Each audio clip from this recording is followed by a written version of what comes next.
Welcome, guys. It is national championship night. Does UConn have one more sliver of magic?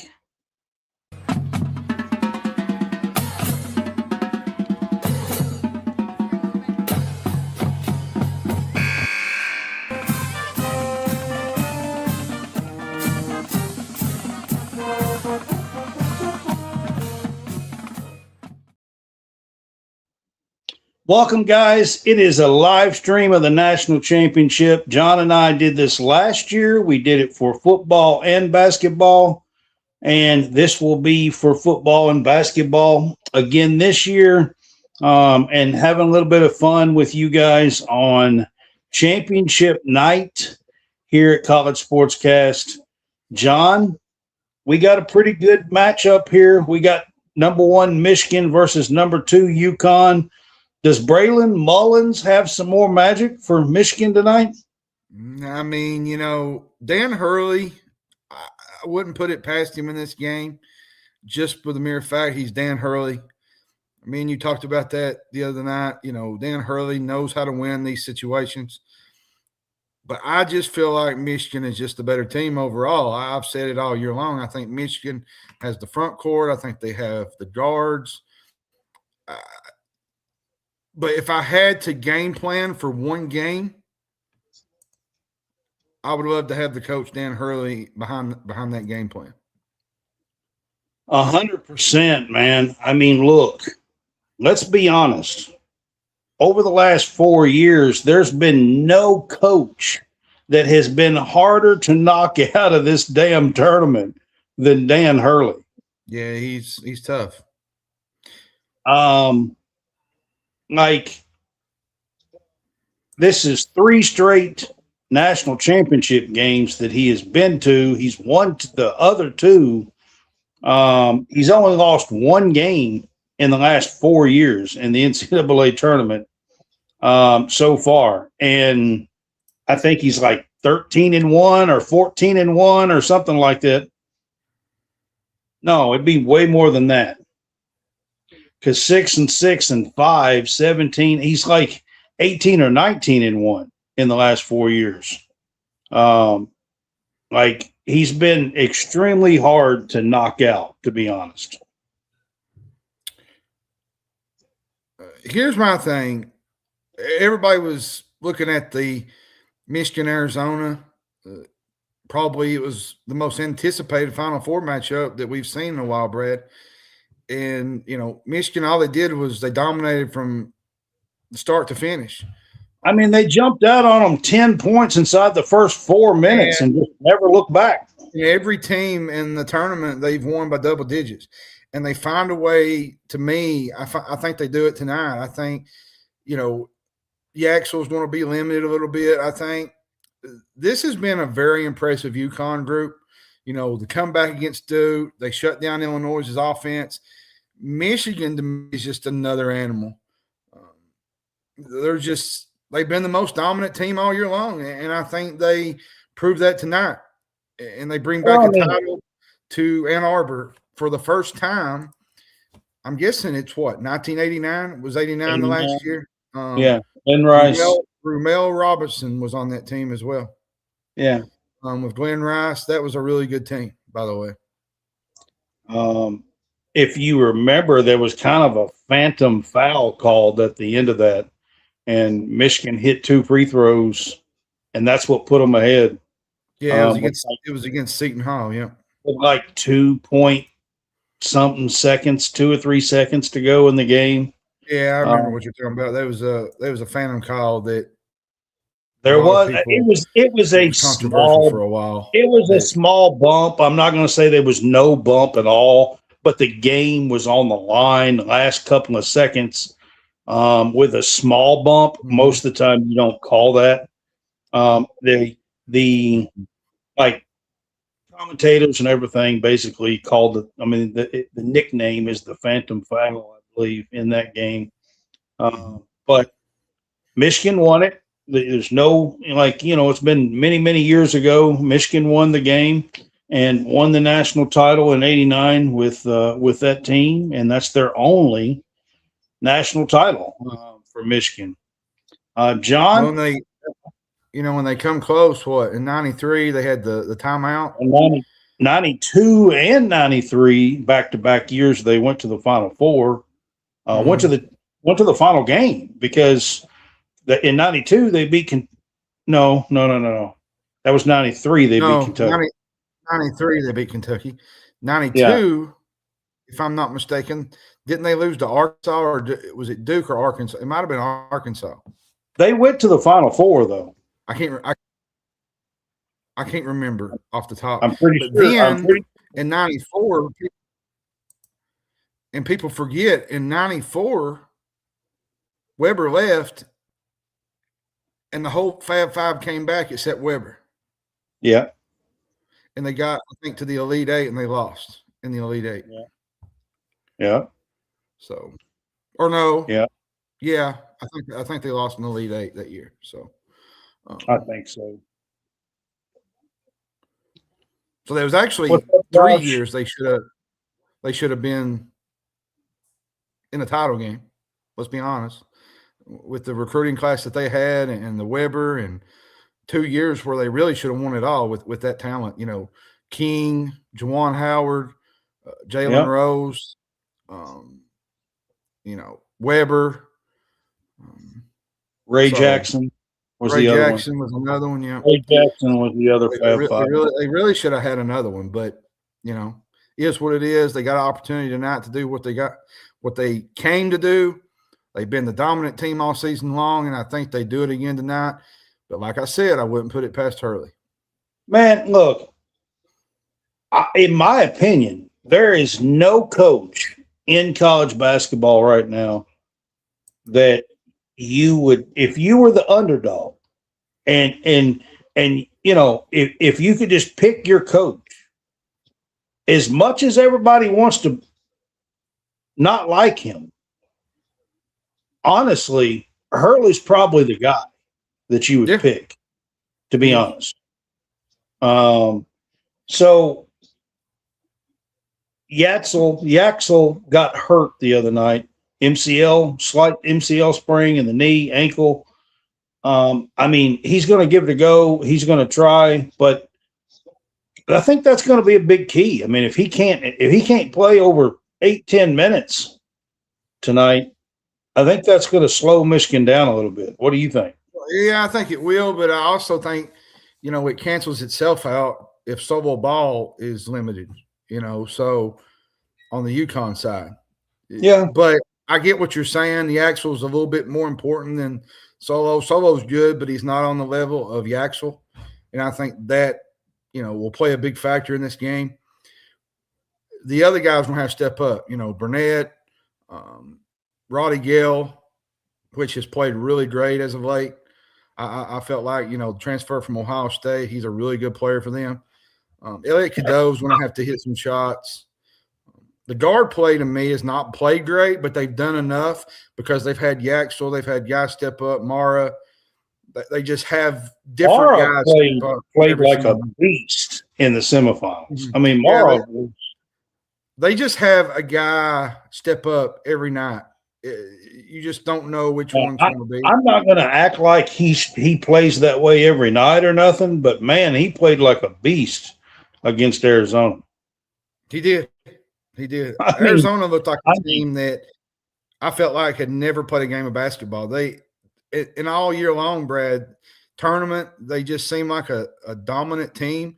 And Michigan made them look like a preschool team. Let's be honest. And that just shows you the talent that they had over top of Arizona. And don't get me wrong. I haven't even heard that story. Yaxel actually was hurt. Yes. I haven't even heard that story, to be honest. I'm not sure where you saw that one at. That was actually a true story. And Yaxel told him that he wanted to play. So that was actually, I think that was quoted in a CBS article as of recent, if I'm not mistaken. I hadn't even heard that about his mother. That's actually what's going to happen Me and Brad talked about this. That's what's going to happen down the road in some of these games. I mean, actually, that's not down the road. I mean, that's been happening the last 4 or 5 years, to be honest. So, I mean, these kids have a chance to make money. They're not going to risk their entire careers, most of them, to play. Now, this is the national championship game. This is different. This is different. If this was a regular season game, he probably wouldn't be playing, and neither would Solo Ball. Neither one of them would, if this was a regular season game. I got to ask you a question while we're kind of on this title talk before the game starts. What did you think of UCLA's performance yesterday? Oh, well, I was going to get to that, but yeah, man, UCLA, like, they just was dominant. I mean, it wasn't just yesterday. They dominated Texas. And listen, I have seen in person Texas and South Carolina play this year. I actually think Texas was a little bit better. And maybe they did play them just a touch better than South Carolina did yesterday. The biggest thing for me was you just don't see Dawn Staley's teams get punked like that very often. Like, they kind of got punked yesterday. The thing about UCLA is the way they played a physical style. They're storing in the paint. I felt like their aggressiveness beyond the arc was what won this game yesterday. You know, their defense. Do you know in the first half? In the first half, when Lauren Betts was on the floor, South Carolina shot 5 of 24 from the field. Hawkeyes was huge for them. You know, I mean, she's 6'7" and she just changes shots. I don't know how else to put it, but she did the same thing to Texas. Hawkeyes last night was awesome. I mean, 21 points. I mean, she was awesome last night. Listen, that whole team, 6 seniors, huge shout out to them. Corey Close, 15 years in the making that she's been at UCLA trying to get this done. She's been close so many times. She's had this bets for 2 or 3 years now at UCLA, been trying to get them there. Just congratulations. I mean, honestly, it's to me, John, it's proof that a program that has not been a national power can actually get it done. Because UCLA has not been a national power on the women's side. It was their first ever national championship. First time they had ever even been to the national championship game. So, I mean, it was a huge win for their program. You want to know what's really impressive to me about this whole tournament with Lauren Betts is she could have went to the WNBA last year. Yep. But she elected to stay so she could play with her sister. She did. Sienna, a freshman who hardly ever plays and who will be an immediate impact for them next year. Absolutely. She's a good player. She was a number 2 player or number 1 player, depending on which one you looked at. Number 2, I think, something like that in the class last year. I mean, she's a damn good player. Sierra is her name. She's got next. Sierra Betts. Sierra. She's not as tall. She's not 6'7". Mm-hmm. She's probably like 6'3", something like that. She's not as tall, but she's a damn good player. So we'll see what happens with her. USC is going to be a hoss with Juju back next year. And Corey Close, the comment she made, she was talking about, she's saying, you know, I'm so proud to say this because all year long we've been saying the talent is our floor, but our character will determine our ceiling.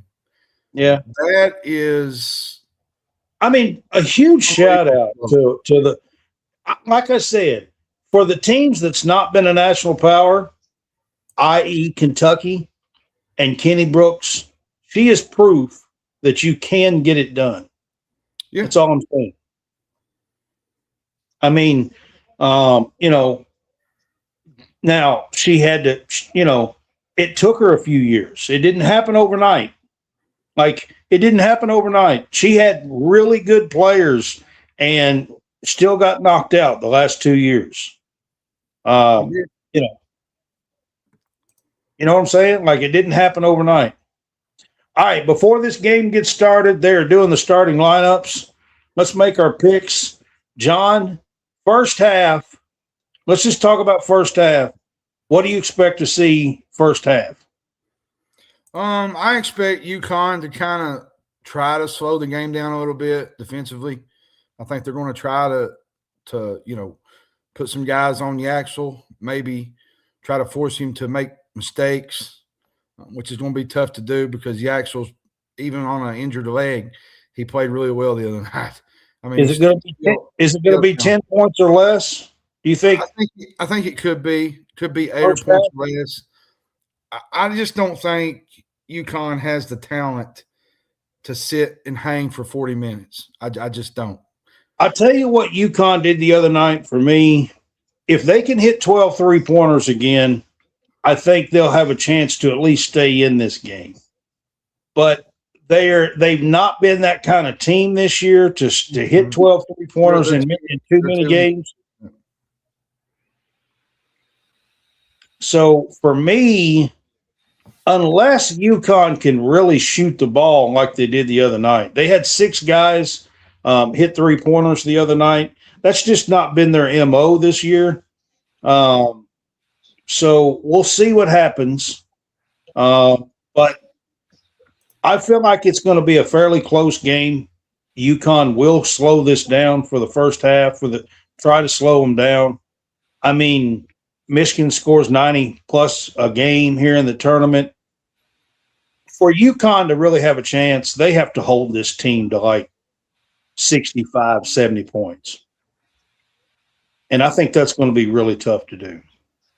So I'm taking Michigan overall here, but I do, if there is a coach that could shock us all, I think it's Dan Hurley. Yeah. I mean, honestly. All right, before this starts real quick, John, I do want to mention we will talk about this as the game goes on, and while we're doing all this, we will talk about this. But the transfer portal opened at midnight last night for the girls, for the women's basketball. There's a lot of people going in there today for the girls. There's a lot of people going in for the men's too, announcing today as well. We've got some for Kentucky that went in there. We will get to all that. I just want to open the door and just say we're going to have a little fun and talk about a lot of different topics tonight. Yeah. Just as we was going on, Malachi Marino has signed a return deal to return to Lexington, and he will test the draft waters, go to the NBA, but his eligibility will return to Kentucky if he does come back. And there's a lot of rumors floating, and I don't know if this is true. There's people saying that Malachi was going to get 4 men on the open market. Yeah. I don't know, Brad. I mean, I kind of believe it, to be honest, because there's several others big guys that's been 4 or 5. The big guys seems to be getting the high dollar offers this time. Yeah. That seems to be where the high dollar offers are going mostly, is the big guys, to be honest with you. Just as we announced, another one entered the portal. Missouri guard T.O. Barrett will enter the portal. That's a big one. Yeah, Barrett was a good player for them. Yeah. All right. So if you are watching, and I don't know, this game is on 3 different darn channels or something, I think. So I don't even know what to tell you. It's on TBS, but I think it's also on True TV.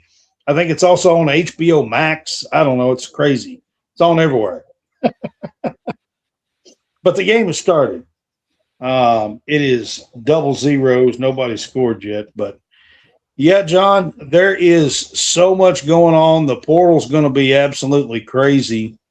You were talking about Malachi. We can talk about him for just a minute. I want to ask you about the entering the name into the NBA draft. Do you think there's any worry with that? Do you think fans should be worried about it at all? Not really. I don't think. I mean, is it just a No. feedback thing, you think? I think it's sort of like what the Ortega did last year. I think. Listen, I'm not going to get into this whole portal stuff too much tonight because tomorrow, no, Joshua, not happening. He said any chance DJ Wagner's coming back to Kentucky ain't happening. I can tell you that right now. Not happening. I'll give you a scoop for Wagner. I do think I'll give you a scoop for Wagner. Patino might come into play here for Wagner. I'm not saying he's going, but I think he's going to be courted by Patino. And he's from that area. So he is. And has a chance to go back home. Yeah. Opportunity to get back to his hometown, play in Madison Square Gardens. Yeah, I mean, it's a chance for the kid. And I'm going to be honest with you, Brad. I feel bad for the kid. I do. He's went through some tough spurts.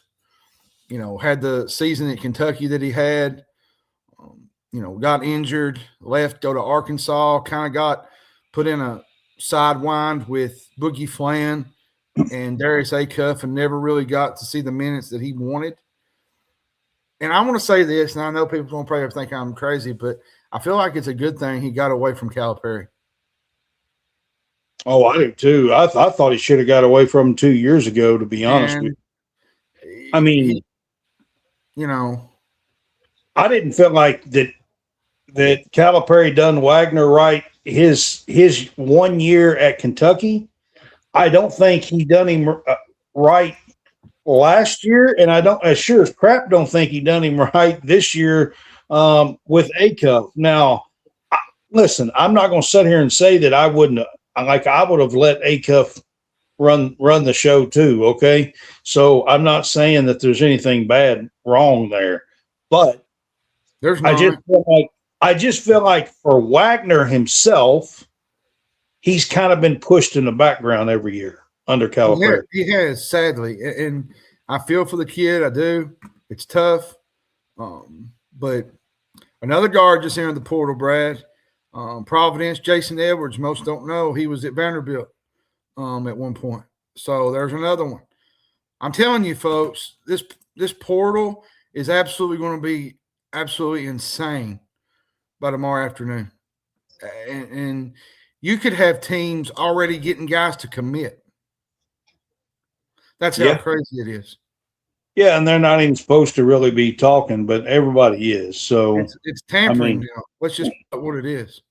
Yeah, I mean, everybody's doing it. It is what it is at this point. And sadly, that's where the game has gotten. I'm not a fan of it. I feel like there has to be some restrictions, but at the same time, I'm all about kids getting money, but there has to be some kind of area, a gray area where this cannot continue happening over and over and over and over and every year. The whole 3 or 4 time transfers every single season. It's just to the point now where it's just a given every single time the season ends. You got a guy that enters a portal and goes somewhere else. I know a coach that told me he was a mid-major coach. I think it was the day before yesterday. He said he had 3 guys go to high majors, and he said he had to replace a whole team, Brad. Yeah. Whole team. This is not so much bad for Power 5 as it is the mid-majors. The mid-majors are getting kids. They're getting on the scene, and then what they're doing, they're going to top majors to get the, top bucks. But they're going to mid-majors to kind of, for them to show off their talent and then kind of, show film on how good they can be and go to these top majors. And it pays off for a bunch of kids. Look at John Morant, which he didn't end up going to a high major, but he was at Murray State. But he ended up being what? One of the top picks in the NBA, and now he's like one of the top stars in the NBA. So, I mean, hey. So. Yeah, I mean, this game is going into the first media timeout. So I want to get this up. I'm just trying to do an update, especially at least at the media timeouts. So we are 9-4, Michigan over UConn with 15:41 to go in the first half.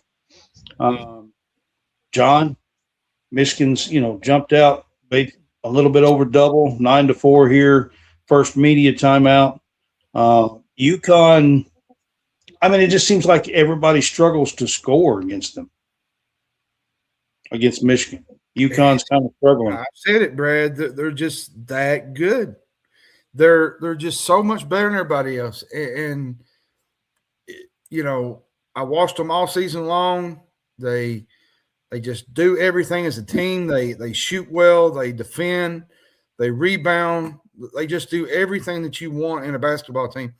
And to take away from what somebody said the other day about Dusty May might be one of the best coaches. He might be the coach in the country that. Well, I'm going to tell you, talking about Dusty May, second year, Michigan, when you look at him, he really doesn't remind you of a great basketball coach, just to be honest. And I said the same thing about Kirk Cignetti at Indiana. Second year, won the national championship. It almost seems like the same thing is happening at Michigan for, like, you take a basketball school that won a football championship, and Michigan's a football school that's about to win a basketball championship with a second-year coach that come from mid-majors, come out of nowhere, both of them. Like, I think we're living in a completely different time in college sports. Yeah. Like, look at and everybody's going to say, well, I just don't think that if 20 years ago, it was the big-time coaches that got their big-time schools to the Final Four in the championship game. Like, I feel like we're just living in a completely different time. Like, this wouldn't have happened 20 years ago. Well, you look at the North Carolina hire, the Malone hire. Yeah. North Carolina struck out with all their top guys. And Kentucky did the same last year. Yeah. I feel like a blue blood now. It's kind of behind the eight ball. Let's be honest. Really? It don't look good, Brad. It don't. And here's my thing. When it comes to that, I was telling somebody today, if you're a Kentucky fan, you better hope Mark Pope's the guy. You better hope he can get the talent and bring it in, because who is going to come to a blue blood and really hit some success? I mean, I don't know. I mean, honestly, the whole Billy Donovan thing, they couldn't wait. And I felt like, honestly, I heard today that Billy Donovan may get the GM job. The GM opened up for the Bulls, and I heard that they may promote him to the GM job, to be honest. Yeah, it's pretty decent. My thing is, like, with Billy Donovan. What did you think about North Carolina's hire here of Michael Malone? I mean, he won a championship, for NBA, but let's be fair, Brad. College and pros are two different animals. You can take a college coach or an NBA coach and put him in an NIL era now. It can be a little bit different. I talk about that, like, especially with Billy Donovan. Yeah. Billy ain't been in the college realm since 12 years. 01? 12 years. No, 01. 07, No. 08, somewhere around there. I can't remember, but It's been 12 years, I think. it's hard for a guy that has been out of the game that long to kind of come back and be like, put a team together. Yeah, because the landscape of college basketball has and changed. Michael Malone has never had to put a team together in college. Never had to deal with NIL. But what I will say is this: Michael Malone is a damn good coach. He coached Jokovic and Murray to a championship in 2023. He's a damn good coach. He should have never been fired there, in my opinion. It was wild that they fired him before the playoffs last year. Was insane, if you ask me. I don't know what in the world. I didn't agree with that. I don't know what in the world Denver was doing last year. He should still be there, in my opinion, after coming off of a championship. But, however, he is a long-term – he's been in the NBA as an assistant or a head coach since like 2000. I think his desire is to be back in the NBA. In my opinion, Michael Malone will probably use North Carolina as a stepping stone to get back into the, maybe he coaches at the Milwaukee Bucks or somewhere. Will open up, and in my opinion, they will hire him back if he does a good job and does one or two seasons really good at North Carolina. I think he'll get hired again in the NBA. That's just my opinion. I do think it's a good hire. Here's an interesting a look at it, John.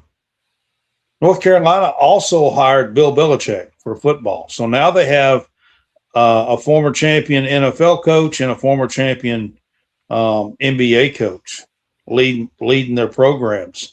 I find that a little bit interesting because that's a little bit out of the realm that most colleges will do. But they now have two former pro coaches on both their programs. What do you think about that? Had you thought about that? No, that's a good point. Yeah, I mean, it's kind of interesting the route that they're going, with their head coach. Michigan just defends so well, man. They know how to create havoc. Yep. It is just a little over 13 minutes to go. It's 11-7 right now in the game while we're sitting here talking about North Carolina. I do want to finish up by saying this. This is the first time in like 75 or 80 years that North Carolina has hired a basketball coach that's outside of the North Carolina family. That's a big deal, John. It is. Because it's they went from, Dean. They had Matt. They had his assistant, Bill Doherty. Then they had Bill Guthrie. Bill Guthrie, he was one. He actually led them to a Final Four, if you remember. Yeah. In 2000. Bill Guthrie and then Matt Doherty. Actually, two. Wasn't it two? Maybe. He did. Bill Guthrie actually did pretty good. They was in the 98 Final Four with Kentucky with Vince Carter. Remember? Everybody was predicting Kentucky to play Vince Carter. Yeah. In the championship, and Utah come out of nowhere and beat them. That was the year Rick Majerus had an unbelievable run to the Keith Van Horn. Yeah. Van Horn, Andre Miller. Hannah Modela. Modela was another one on that team. They had a really good team, by the way, that Utah team did. They whipped that Miles Simon, Arizona team that had just won the title in 97 and beat them in the, Sweet 16, I think? Yeah. But I'm going to say this real quick while we're on this topic about the whole Malachi Marino thing. If what is being thrown around is true,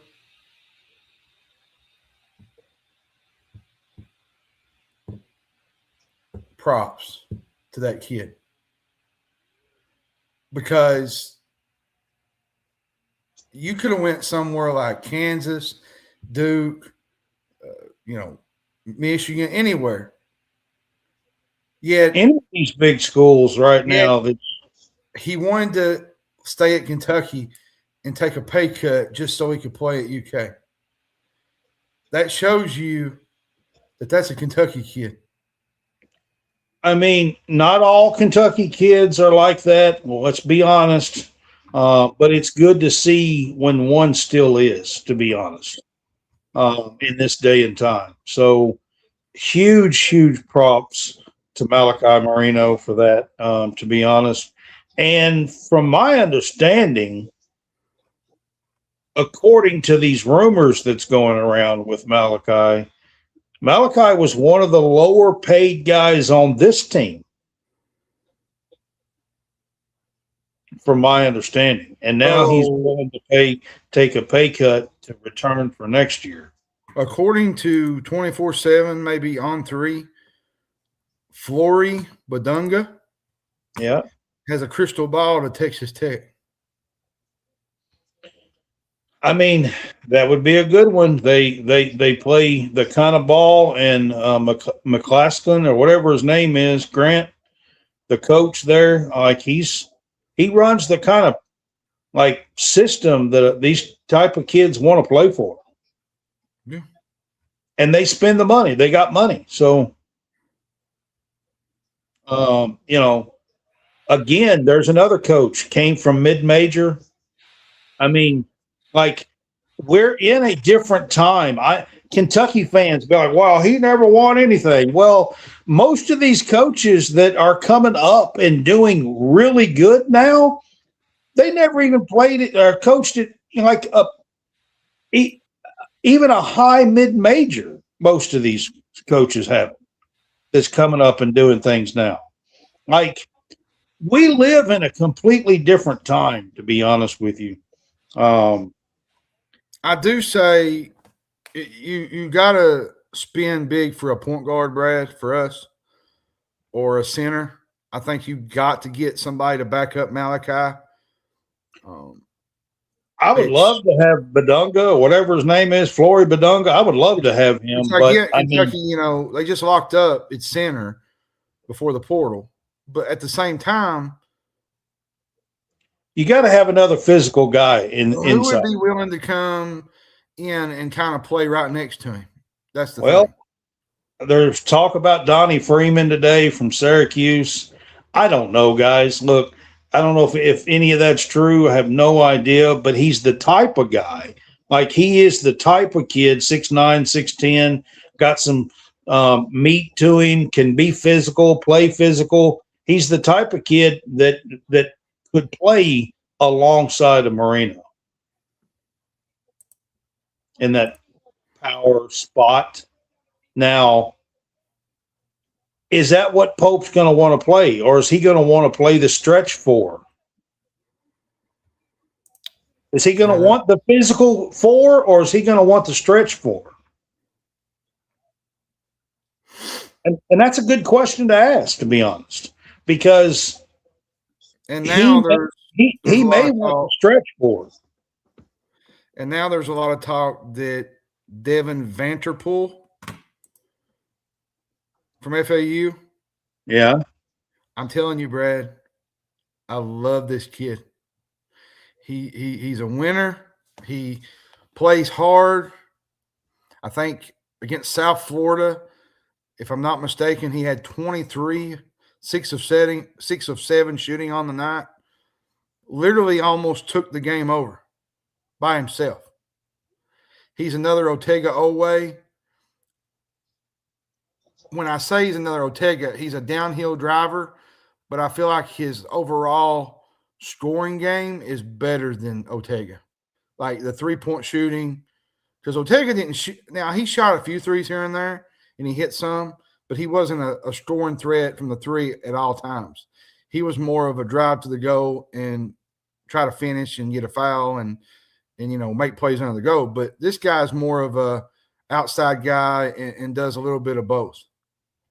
I mean, there were some good ones that hit the portal today. Blackwell, Freeman. Blackwell would be another one. Blackwell would be a great one to go out and get.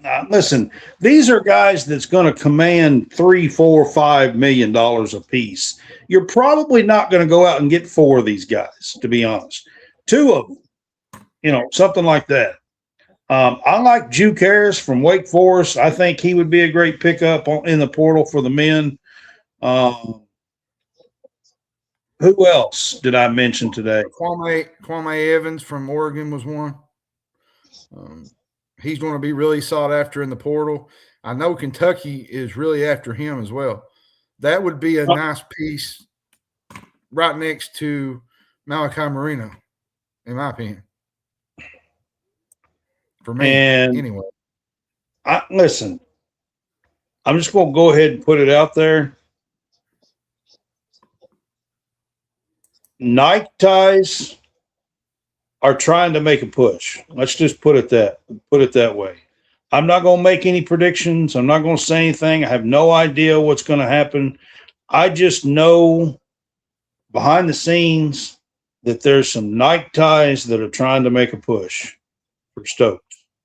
Whether that happens or whether that works, I don't know. But I will say they are trying to make a push. And in this game, John, UConn just took a lead, 16-15, 10 minutes to go. I mean, it's nip and tuck. They hit a corner 3. I didn't see who hit the 3, to be honest. The team's really shooting it great, to be honest. No. Somebody hit a corner 3 for UConn and put them up by 1 here. You want to know what I think? And they haven't won it yet, but UConn wins this. This will be one of the best coaching jobs that I've seen in quite a while. This year, with what he had, John, they got blown out by St. John's in the Big East Conference tournament. Yeah. Like, they didn't just get beat a little bit. They got blown out in the Big East Conference tournament. But I feel like this is what Michigan does. They'll kind of play off and on, and then they just go on a run and they just bury you. Now, does that happen tonight? I'm not sure, but you do like UConn's chances here where they're ahead of them. I'll tell you where I think UConn is winning right now. Their whole game plan was to hold Michigan to like 65 points, 60, 65 points or less. There's 8 minutes and 54 seconds to go, and Michigan has 15 points. So they're winning that battle. They're winning that battle right now. And that's the only way that UConn can stay in this game. They have to keep Michigan from scoring 80, 90 points. Yeah, you can't allow them to go off for me. So far, that's how UConn is staying in this game. There's 8 minutes and 48 seconds to go right now. It's 18-15 UConn. Michigan has only scored 15 points in a little bit over 11 minutes.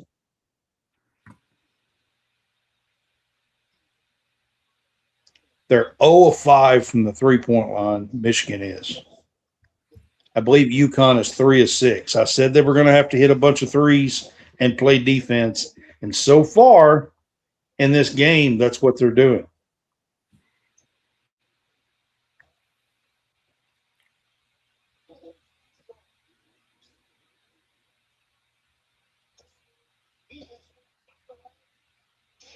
So Michigan is got to, get in the flow of their offense here. They're too good of a team to have to struggle to get points. Well, to be fair, Brad, UConn's defense has been pretty decent this year. The only couple of games that they really struggled was against St. John's, and they never really was in the game.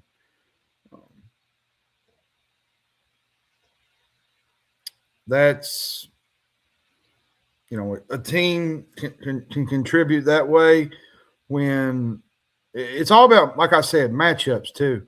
If you have a certain matchup that you can win, I think it's possible UConn could pick a game like this on a one-off. But at the same time, Michigan has just kind of played – they toyed with some of their opponents at times. This year, they had a couple of games where they didn't really play that well, and then they just kind of went on a run and they just kind of pushed their throats down and they kind of put the game away on ice. I think if Michigan's going to do that, they need to do that really quick, because if they don't and UConn sticks in this game for like they have, that's not a good sign going into the second half. No. And as you're posting that, I'm kind of keeping up with the portal stuff. There's a lot of noise happening. All right, I didn't change. I didn't flip-flop because I'm trying to keep it the same, but UConn is actually leading here 18-17. There's 7 minutes to go. We are at the below 8 media timeout here. There's only 7 minutes to go in the half, and like I said, guys, Michigan only has 17 points, and UConn has hit 3 threes so far. So they are doing some of the things that I said that they need to do, so. All right, John, what do you got out of the portal? You said some stuff's going on. Well, there's some kind of here and there things like Kwame Evans. There's a lot of talk about him with Kentucky being interested. The portal, the guy from Oregon, I think would be a nice piece next to Malachi. But there's another team that's going to be involved, and it's Louisville Cardinals. So could be a battle against state rights. So, and you know what I haven't heard lately, and I haven't heard much on this guy, and it's kind of been kind of quiet, is Quinn Ellis. I haven't heard nothing since, 2 or 3 weeks ago? There hasn't really been much movement. Yeah. And but I'm starting to think maybe the portal is just now opening. So, well, maybe, Polk goes another direction, and I don't know about the whole Dink Payton. That's another thing that I'm kind of on the outs about, because it's kind of gotten quiet the last week. Well, how does his NCAA eligibility thing run into play? Like, were you there?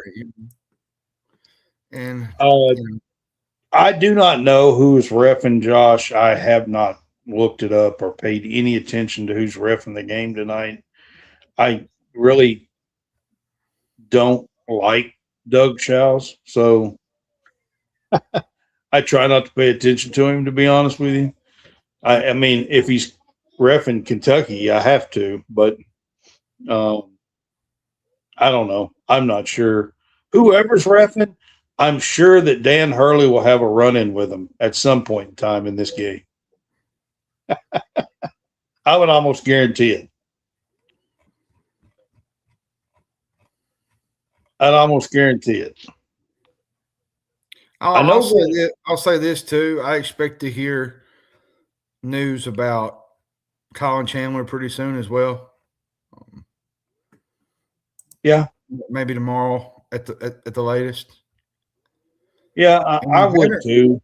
And you haven't really heard about Trent Noah and Cam Williams. Does Trent stay? And I'm going to say that I love Trent.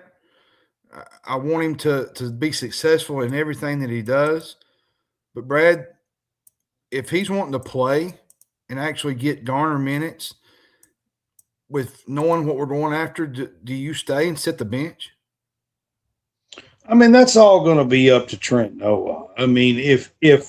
If wearing that jersey is all that really matters to him, then he probably stays. Yeah. And I'm not going to say that he's just giving up and that he thinks that he's never going to play again or nothing. I'm not saying that. All I am saying is right now he's having to make a choice whether or not, like, playing time and playing 30 minutes a game or playing possibly 5 or 10 or less, which one is more important to him? Wearing the blue, playing 5 or 10, or going somewhere else and starring and playing 35 or 30 minutes? I do feel like that is kind of his choice that he's having to make right now. You know what kills me? Somebody made a post tonight, said, can someone just create a list of players not transferring? That would be shorter. It would be easier. No kidding. And Absolutely. somebody put, these are not college athletes. These are mercenaries. Yeah. NIL has destroyed college sports. So Mo Diabate entered the portal today from Kentucky. We have not brought that up tonight, John. I know the NIL is bad. Oh, let me say this while we're on that. I know the NIL is bad, but I don't think it's so much the NIL as it is the transfer portal. Because the portal is like a free-for-all. Everybody just jumps in. Well, the NIL wouldn't be as bad if the kids couldn't jump in the portal every single year. That's the problem right there. Because if they couldn't jump in the portal every year and you could sign a kid to a 3-year deal or two or 3 year deal and he can't jump in the portal, then you don't have to worry about him jumping in the portal and asking for another fortune every year. So the portal actually helps create this, asking price above asking, this increase every time. That the portal's the one that actually does that.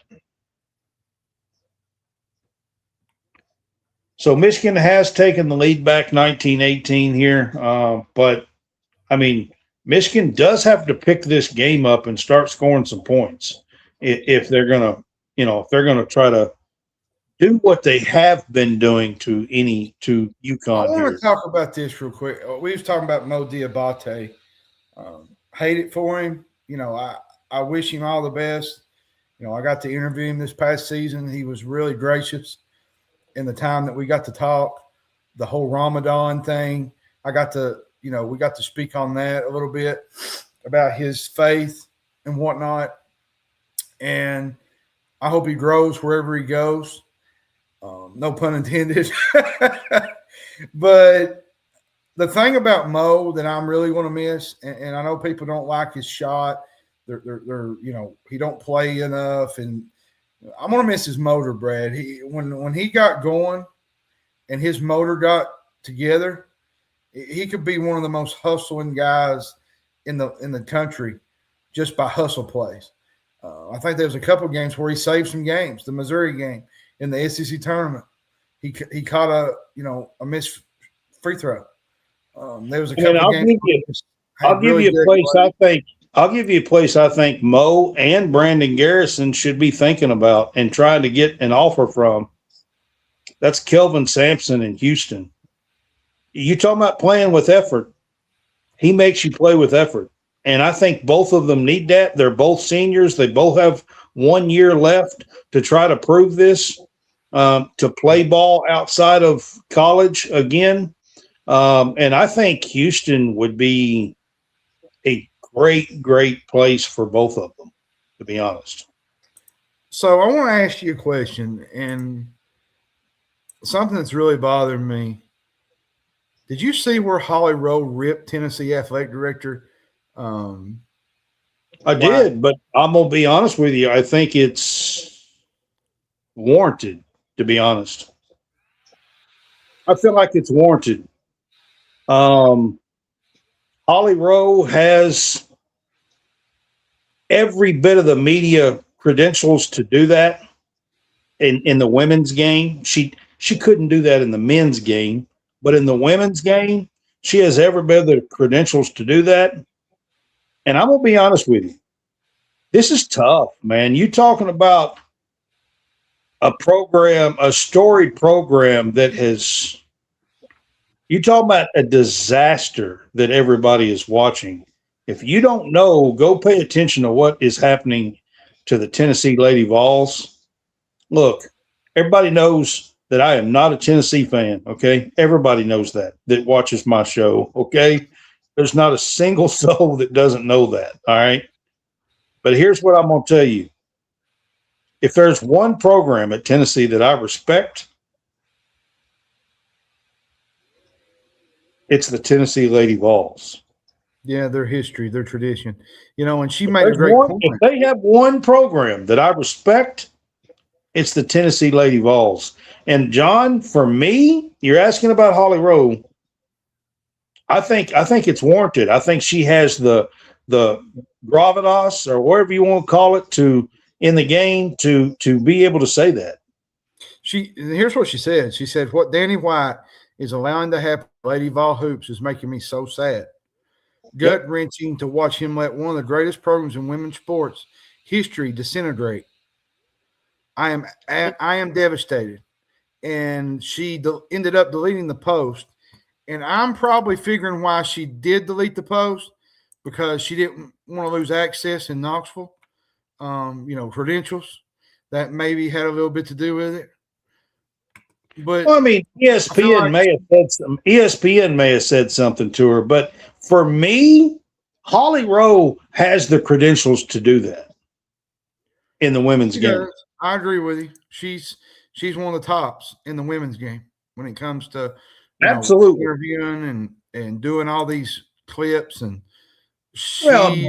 the support for the women's game that she does, everything she does is for the women's game. I mean, she's into several sports for the women's.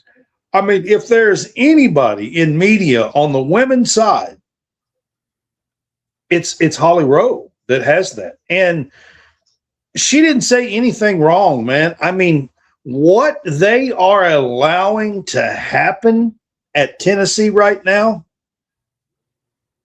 is insane. I mean, you talking about eye-opening. Like, they fell off a cliff at the end of the season, lost 11 of the last 12, 8 in a row, barely made the tournament, got knocked out in the play-in game. And they had 13 players on this team, and all 13 players have either graduated or 8 of them are in the portal.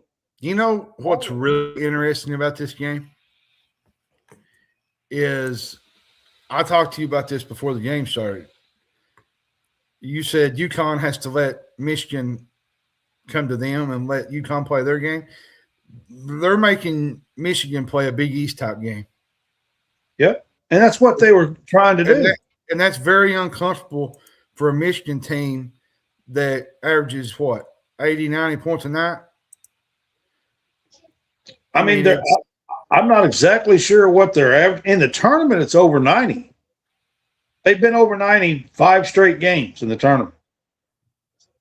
Yep. But right now, let's see.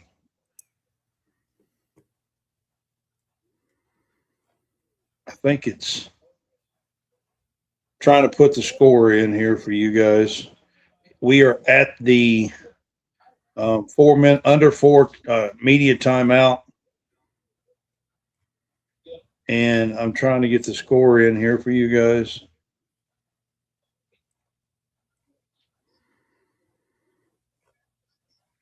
All right. You know what's crazy about the whole Lady Vols thing is you had Jada Civil enter the portal today. She was the last remaining player. Everybody's top players in the 25 recruiting class. Yeah. They have they've had 3 or 4 or 5 stars put their name in the portal. But not only that, yesterday, Olivia Edwards, the one that did the 2-hand jam dunk at the McDonald's All-American game on Monday or Sunday night for the Dunk Fest and all that they did, man. Like, she did the Spider-Man hang on the rim. The whole place went crazy. She was committed to Tennessee. And this week, after everybody left, she asked out of her out of her NLI or if that's what they do now. But she actually here's the thing too. Where are you going to go? I mean, you got to put what, 14, 15 players on a roster? I'm actually worried if they're going to be, unless they go out and sign a bunch of kids from like Liberty or somewhere, some like mid-major. That's actually concerning. It really now, who's going to show up there when every 4- and 5-star player's leaving? You know what I thought caused some of this is when she said that they quit on her. Those quitters. Yeah. And they basically just quit on her at the end of the year. They left her in the dust. John, not only that, she actually has lost an assistant coach. She fired an assistant coach. That whole program is depleted. Absolutely depleted. You want to know something crazy is Danny Hurley, to me, is out coaching Dusty May. That's not a surprise. But they're not creating much distance. And to me, that don't bode well. Listen, because if you don't. Right now, 3:58 to go. Michigan is 7 of 22 from the field. They're 0 of 7 from the three-point line. They have 23 points with 4 minutes to go. And I'm telling you guys, if Michigan don't figure this out, this is UConn's game to win right now. The way this game is going, this is what they want to have happen. Michigan has got to figure out how to run their offense and put some points on the board. You know what's crazy is Adam Zagora brought this up about Danny Hurley. You want to hear this? Yeah. He once taught driver's ed, health education, and sex ed to co-ed classes at St. Anthony's. That's where his dad was one of the all-time greatest high school coaches. He earned about $120K in his first college coaching job at Wagner. And now he's going to be trying to win his third natty in 4 years. Yep. And people talk really bad about this guy, but to see where he came from up the coaching ranks. Look, it's about his expressions and his antics, the reason why people don't like him. That's all it is. Which, look, I'm not going to sit here and tell you that he's one of my favorites either. He's not. But what I will do is give good players, coaches, whatever, like the respect that they deserve. And I'm telling you right now, Dan Hurley is one of the best coaches in college basketball right now. And I'll give you another one that's kind of in the same spot is Kansas. They lost Bryson Tiller. They lost Flory. Yeah, they got like 3 or 4 guys in the portal right now. Marco Jackson. Are they just going to use their whole NIL on Tyron Stokes and Taylor Kinney? Maybe, I don't know. Oh goodness! Create a Louisville super team from Kentucky, hometown. Yeah, I guess. Trying to get all the Kentuckians Kansas is right now.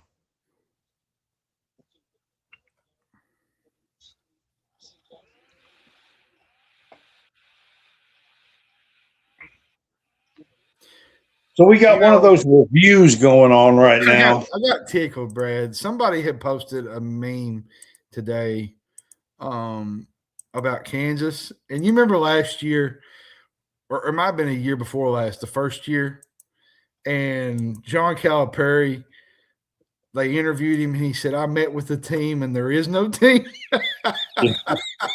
Yeah. And I kind of got tickled, and somebody used that today on Kansas. And it was just kind of neat. Jim Caldwell can definitely do that today at Tennessee for the girls. Yeah. I met with the team. There is no team. There is no team. Yeah. What I'm kind of interested is who is she really talking to at this point with everybody gone? I heard, honest for real, I heard that she's got somebody from Liberty coming for a visit. A girl from Liberty. To be fair, we got one from Liberty and ended up with a really good player. Asia Boone is a good player. I'm not going to say you can't get, but that's not the kind of level that Tennessee's used to. Let's be honest. Not at all. I'm not going to act like you can't get good players from there. You could get a good player from there. Is it going to be good enough that you can compete with Texas and LSU and South Carolina, Kentucky, Ole Miss, Oklahoma? I doubt it.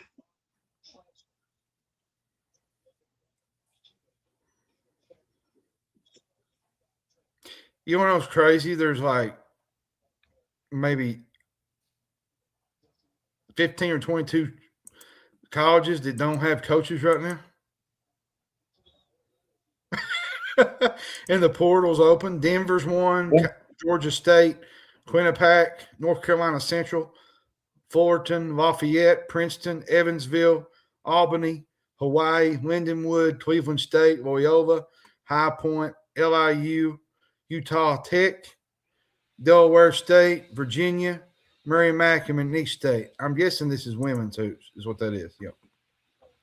That's women's basketball, but still, that's a lot of and the portals a lot of coaches without, All right, Michigan has taken a 27-25 lead with 3 to go. So I'm going to take that off. It is now 27-25 Michigan. Yep.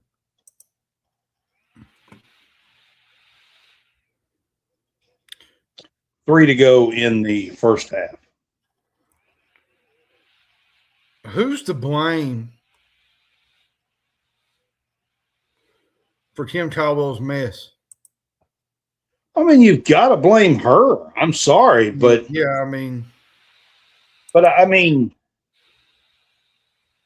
as the administrator, as the athletic director of Tennessee sports, like the one program out of all of them, I know that football, everybody thinks football is king. And I get that.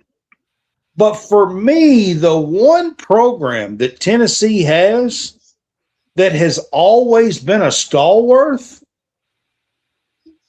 it's the Lady Vols. It's not the football program. I'm sorry, it's not. It's not the basketball program. It's not the baseball program. It's the women's basketball program. That's the one stalwart they have. And for me, just sitting back and watching it like Holly Rose said today, watching it disintegrate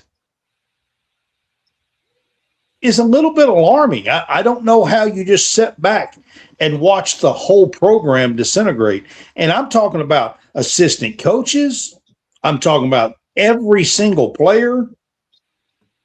I mean, imagine Kim Caldwell going into work today.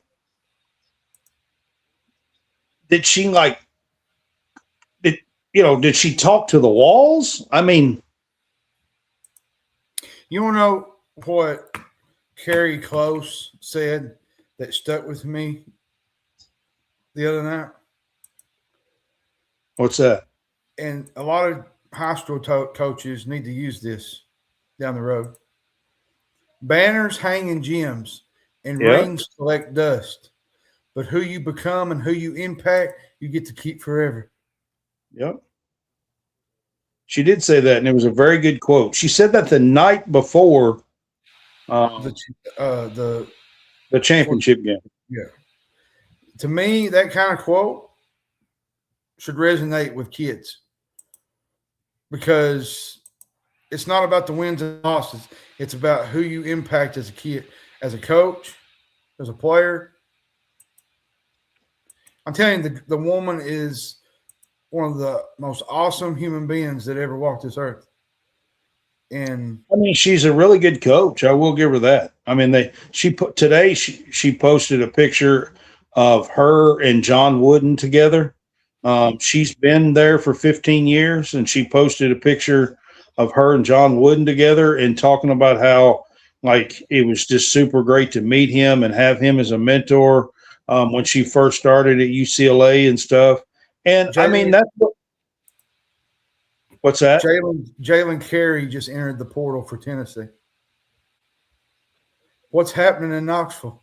Yeah, I don't know because Boswell hit the portal today too, didn't he? Somebody put on the comment box, what's happening, Pigeon Forge? I mean, so apparently, if it wears off and all of Rick Barnes' program goes in the portal, there is something in the water. I mean, for real. Yeah, that's like what in the world's going on? It seems like all the portal departures for Kentucky will be announced within the next 48 hours. So that means that there's a few more. I'm guessing. I mean, there could be. I don't like that, Brad. You was talking about that. I don't like this mass exodus thing. Yeah, I don't either. I mean, John, these teams right here that's playing for the national championship, they have returning players. Well, we're probably going to get Chandler back. We're probably going to get, which we got. Alex Caravan has 2 national titles, and he's on the floor here. Terrace Reed has been in college for 3 years, I believe.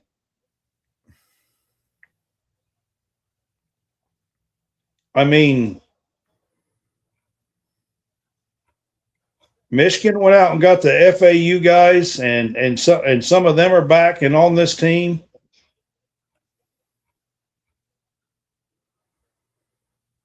One minute to go in the half here, guys. It's 31-28. UConn has the ball. 20 seconds on the shot clock here, and the half is winding down. Michigan did get to 30. They have 31 here.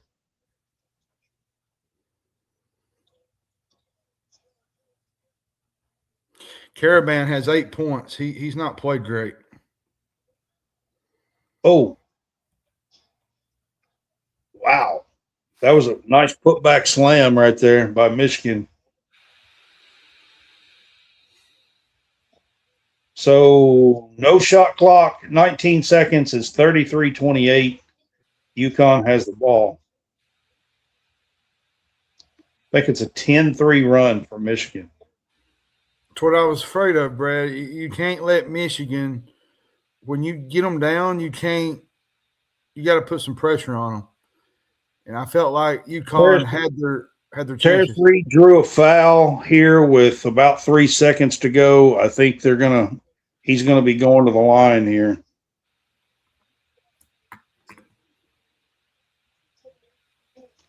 Gale, I think, is who got that rebound, that putback rebound dunk.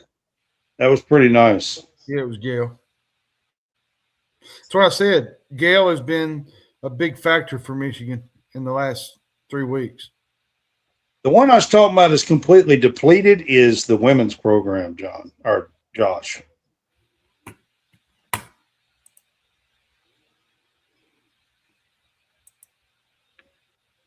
It's 2.6 to go here.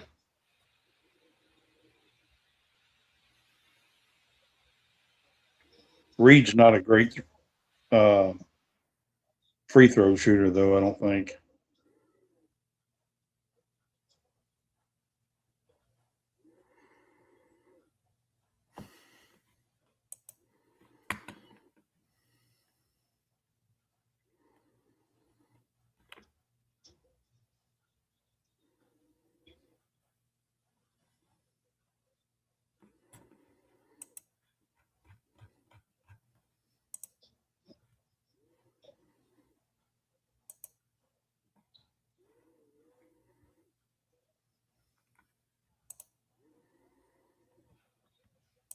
Wow. I can't believe they didn't call a foul at the end of that.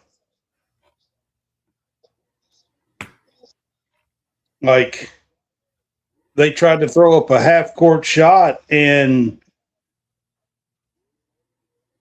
big guy was right there, just ran right into him, and they didn't call nothing.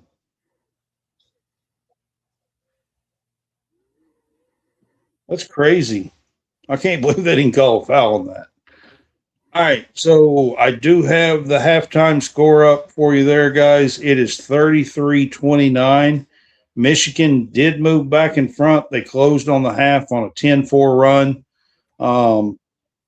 and lead at halftime, 33-29. With that, I'm going to get me something to drink. This Okay. feels like we're watching a movie and we're all together.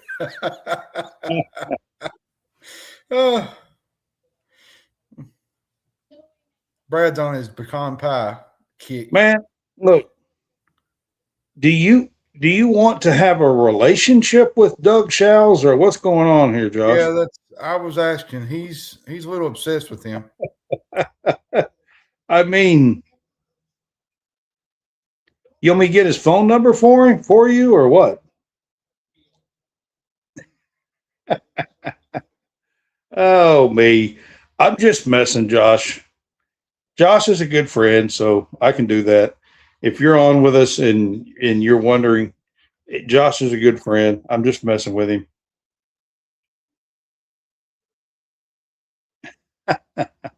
Having a little bit of fun.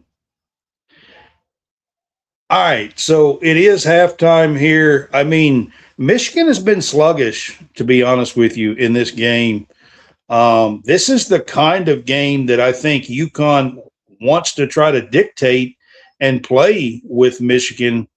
And 33 points for them at halftime is really not much. If you double that, that's only 66 points. That's trouble area if you're Michigan. If they can hold Michigan to 66 points, could UConn find a way to win this game? I think they can, especially with Caravan, who's got 2 national titles, and Hurley, and that's been there before. I think they can figure out a way if they can hold Michigan to 66 points here.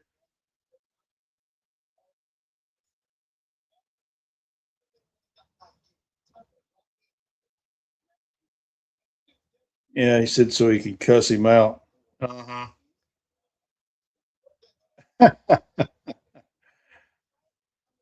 Yeah.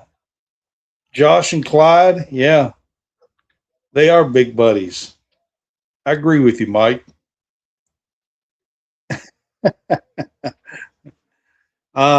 Dave.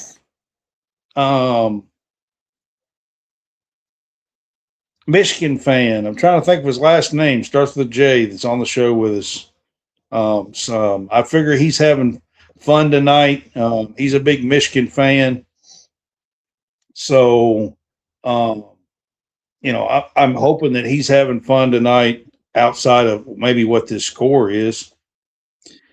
I mean, listen, I don't want to see UConn win because they have won 6 titles since like 99. Okay. Kentucky's got 8, still got 8. Probably going to have 8 for at least a couple of years. I don't expect a title next year. I'm just going to be honest with you guys. And this is a little bit of a rebuild. I don't think it's going to get done in 1 year. I just don't. You can call me whatever you want, but I just don't think it's going to get done in 1 year.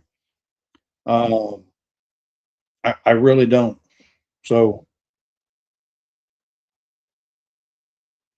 Mike, I think most Kentucky fans feel that way.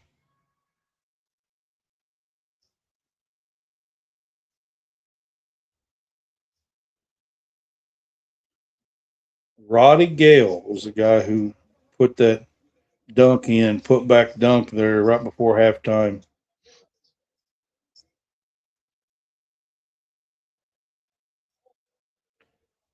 I mean, this century, I think UConn is the biggest blue blood. Like, it depends on when you start the clock. But this century, I think UConn is the biggest. I think they have done more than Duke this century, to be honest with you. Like, I don't think there's anybody else that even comes close, to be honest. And if they can get this one, like, they're going to be so far out this century that it might take the rest of this century for people to even catch up with them. And yes, I realize that's 74 years.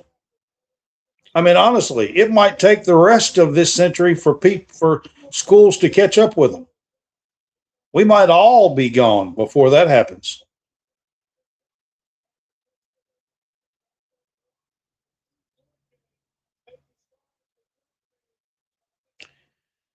I mean, Josh, I would love to say that we could put together a Final Four team, but I'm going to tell you right now, college basketball is in a very good spot. I mean, these are really great teams. They play great. They're physical. These are really damn good teams that were in the Final Four and in the Elite Eight. And most of the time, it takes a year or two of getting there before you get there. That's just the way it goes most of the time. Look what Michigan did. They're doing it in year 2 with Dusty May. I mean, UConn, Dan Hurley took him 5 or 6 years to get where he is now. Illinois, I mean, they had a good team, really good team last year, missed out. Like, you can go on and on and on, and most of the time, these teams take a year or two to get to the pinnacle. And I just don't think that Kentucky is that close right now. I mean, if they didn't take a step back, they got awful close this year from last year.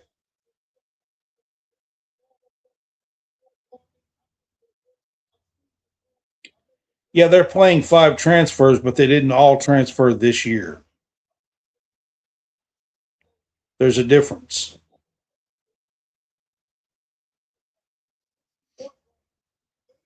They have transfers that have been there for a couple of years with Dusty May. There's a difference there. I mean, I'm just telling you, I think it's if you're a fan and you're believing that you can just put it together and make a run in 1 year,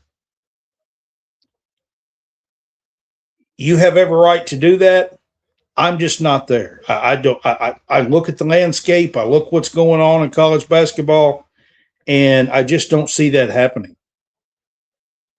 Like, Auburn last year had guys. Alabama had guys like when they made theirs. I mean, yes, they had a freshman or two, but they also had guys that come back. Florida last year had sophomores and juniors on the inside that come back. I'm telling you, I think we are, at the very least, we're a couple of years out from being able to get to the Final Four, in my opinion. And unfortunately, fans don't want to hear that. They want it right now. And I think we're right now. I honestly, I feel like we're a couple of years out, to be honest.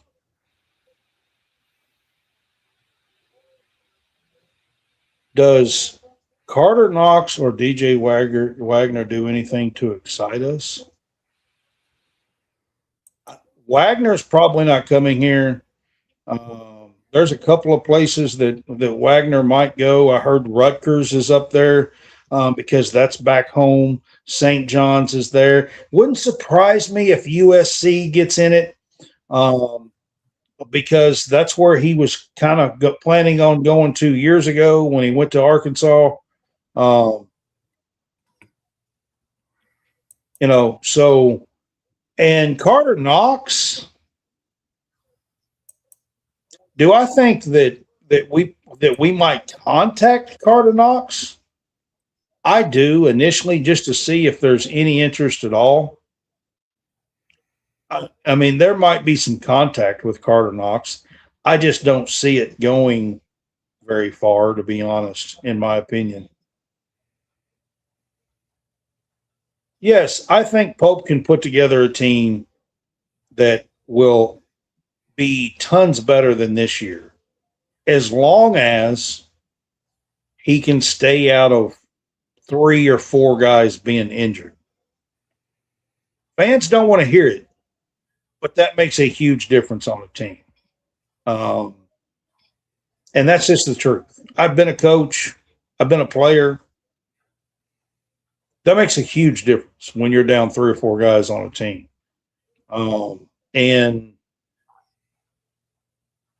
we will never know. Everybody can have their awful opinion if they want to. You have that right.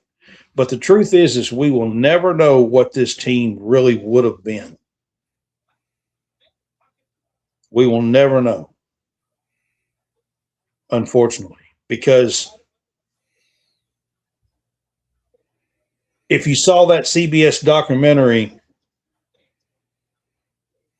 this team was whole for 17 minutes this entire season in the second half against St. John's. This team was whole for 17 minutes in the second half against St. John's. And that's it. That's all we've seen of what this team could have been as a whole. That's it. So there you go. There's you a good picture right there, because when you don't have all the pieces, you certainly aren't going to get all the responses that from this team that you would like to have.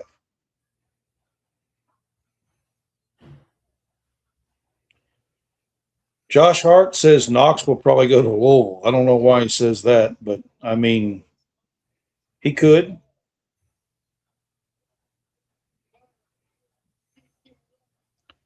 I mean, I'm not sure who else transfers, Mike. I'm not going to speculate. I mean, we talked about Trent Noah earlier. So, I mean, it's a possibility, but it's also possible that he's willing to wear the blue and fight for playing time. So, I don't know.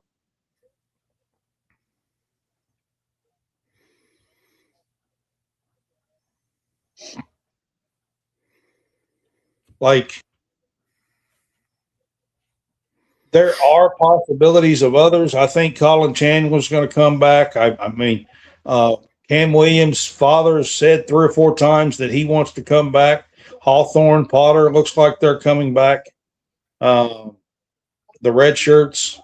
So, I mean, we're going to have a few pieces on this team come back. Of course, you got Mason Williams that committed, 4-star point guard that's going to come in. Probably be a bench piece, backup point guard, which this team desperately needed this past year. John, can Michigan hit some threes in the second half? I think they need to. They're 0 of 8 from 3-point line. They're going to have to hit a couple if they want to win this. I mean, I don't think they can pitch another goose egg. Do you? Mm-mm. And win this game? No, I don't. I mean, they're up 4 at halftime and they're 0 of 8 from the 3-point line. I don't think they can do that in second half. I think they're going to have to at least hit 2 or 3 threes, at least, in the second half. Anything crazy going on as far as the transfer portal right now? Hey, I'll give you a number. The Los Angeles Dodgers just beat the Toronto Blue Jays 14-2. 14-2. I don't know if you heard me or not. Yeah. If I remember right, I think it was the Blue Jays in the World Series. You want to know what's crazy is the Reds are 7-3 to start the year, and they just pitched back to back. No, I think it was the other night. They had a shutout. They've had 2 shutouts so far this year because of their pitching. Like, our pitching this year is really, really good. And that was a good Miami Marlins team that has a decent offense, and we shut them down tonight.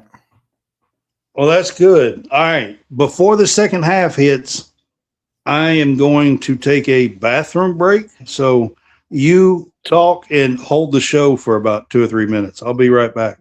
All right, I will. All right. Yeah. Yep. Mike, I was looking at the standings, and the Reds are, well, to be fair, it's early. It's the wild card, but the Reds are the number 1 team in the wild card right now, which early in the year, that's pretty much nothing. But I was telling Brad earlier, you know, he talks about his Dodgers all the time. Like, we don't have much to celebrate. Now, later in the year, when the Dodgers are getting hot and they're playing well, they get, you know, their pitching going and their hitting going. It's kind of different for them. For us, just to have a little semblance of success early in the season, I'll take everything I can get with it, to be honest with you. And, you know, great opportunity here for Michigan to kind of push the lead out after halftime. Stats, I will go over them here. Let's see. Rebounding, Michigan was 21-20. They had 2 turnovers. They're 0 of 8 from 3-point range. UConn is 5 of 15. Field goal percentage, Michigan's 37%. UConn's 33%. Neither one's really shooting that well. The largest lead, I think, was Michigan with 5. For UConn, Caravan had 8. Mullins had 3. Ross had 1. Malachi Smith had 4. For Michigan, Lindenborg had 4. Morez Johnson had 10. Elliot Cadeau had 7. Burnett had 2. And Shetter had 0. So both these teams are going to have to shoot better the second half, I think. You're going to have to hit some shots. You're going to have to hit some threes. You're going to have to hit some twos. You know, free throws will be crucial down the stretch. I've said it all year. I thought Michigan was probably the best team all year long.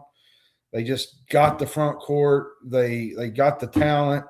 Now, that's not to say that UConn don't have talent. I just think Michigan has wore their teams down as the game has went on. You know, early in the first half, there was games where Michigan hasn't played well, and then second half they come out and they just kind of wear you down. That's what me and Brad was talking about a couple of weeks ago. And even in the regular season, Michigan would play bad first half, second half they come out and they just bury you away. And that's been their MO.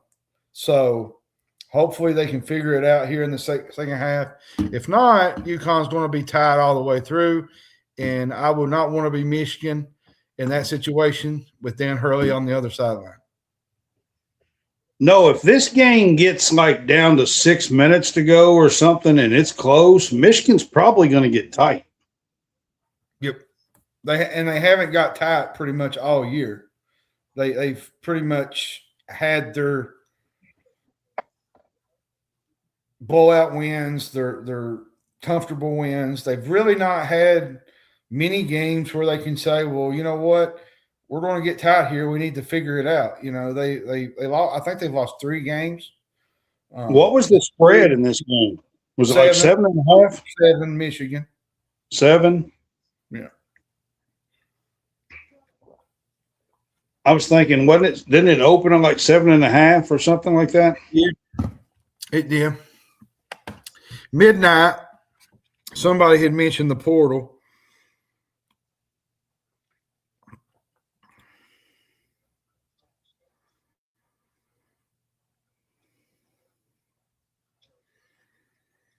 The Johnson girl from Virginia put her name in the portal today on the women's side.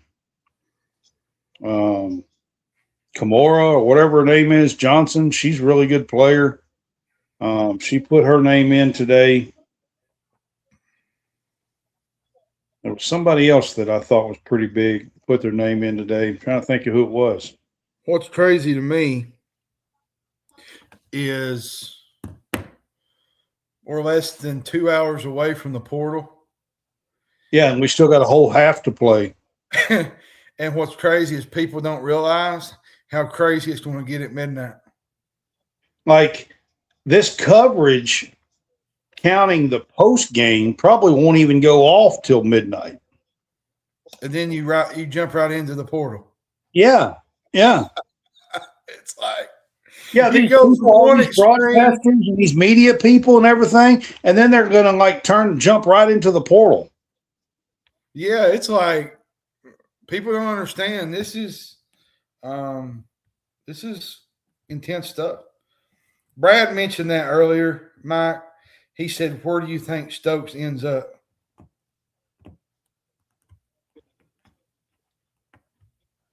I mean, I'll say what I said earlier. Nike is making a strong push. Now, whether or not what that means, I'm not going to sit here and tell you that I know one way or another. But I do know that Nike is making a strong push and that Tyron Stokes is a under contract signed Nike athlete. I'll leave it at that.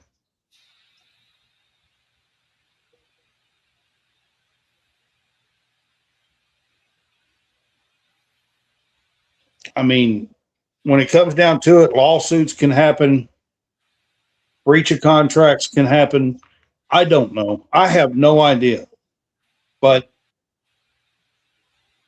I know this, that over the last 10 years, there's been a lot of court battles between players and NCAA and teams and NCAA and everything else. So you could just add that to it, I guess. I don't know.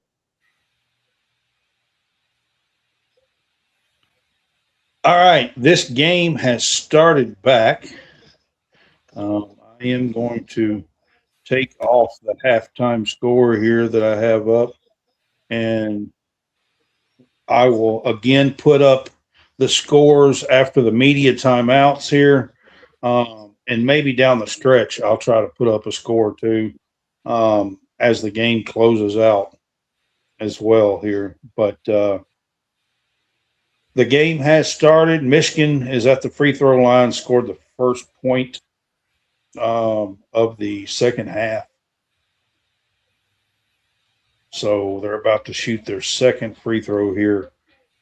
Michigan is. And they hit both. They are now up 6, 35-26. I don't like this for UConn, this position they're in, because they didn't, they had chances there where they had a lead, and they just simply didn't put Michigan on ice a little bit. Kansas is Adidas, Mike. Yes, they are. Yes.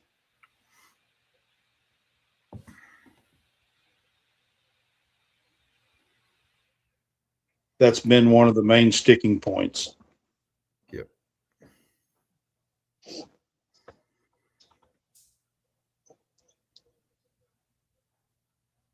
I mean, let's be honest, John. This has been a good game so far. It could have been it could have been a runaway like the last couple of games. Yeah, I agree.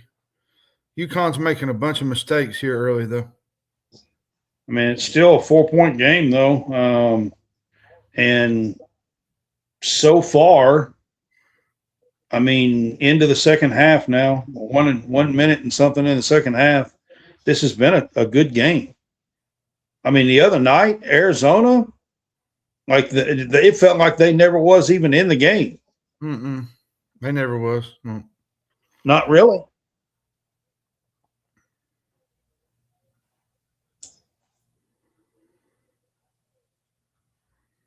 I don't know about y'all. I'm not crazy about Dan Hurley, but his facial expressions tickle the crap out of me. Like, man, what is UConn? They're just making so many bad mistakes. I kind of like watching Hurley because I like watching his expressions, his facial. I don't like this, Brett. UConn's making too many turnovers. Damari had one. Yeah, but Michigan, but Michigan's not capitalizing on. No, that's the thing. What was it? Was it 30 points the other night off turnovers? They've only had maybe not even zero. Was it 0 or 2? Or? Yeah, I mean they're not capitalizing on them. And Michigan's turning the ball over a little bit now too. So neither team's playing that great. Let's be honest. I mean, right now this second half is really sloppy, really sloppy.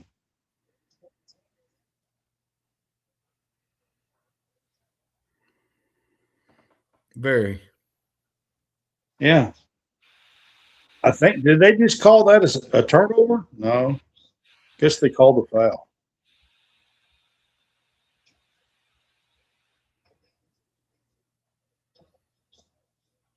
This game is sloppy.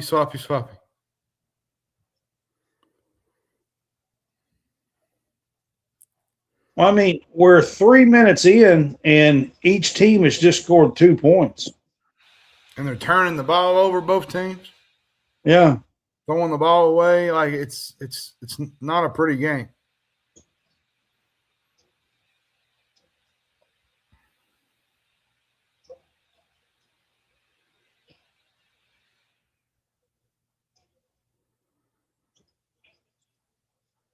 I mean, there's another turnover.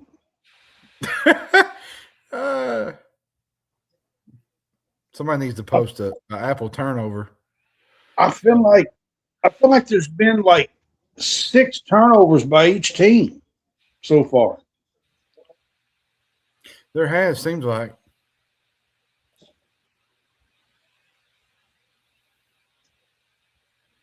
It's 35-31. Each team, Michigan has not even scored a bucket. They hit 2 free throws. They ain't even hit a bucket in the second half.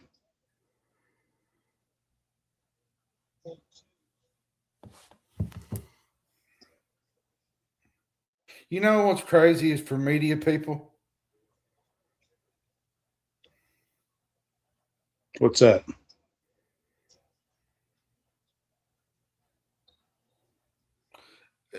Is they'll go from calling the game to going straight to the portal.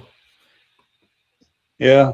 Those Tigers, Larry Milan, they won the huge crown of the NIT. Congratulations. Congratulations, Larry. Oh. I'm sure you're proud. Did you hear what one of the players said last night? Said what does winning the NIT mean? He said, we'll take it, he said. I mean, look, for their coach, I'm sure their coach is happy and he'll take it.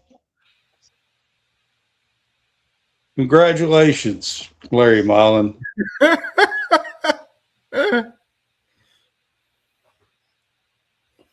Did you know what's crazy is people don't realize that the NIT used to be a big deal back in the day? Oh, it was huge in the 40s and 50s. He was huge. 30s and 40s.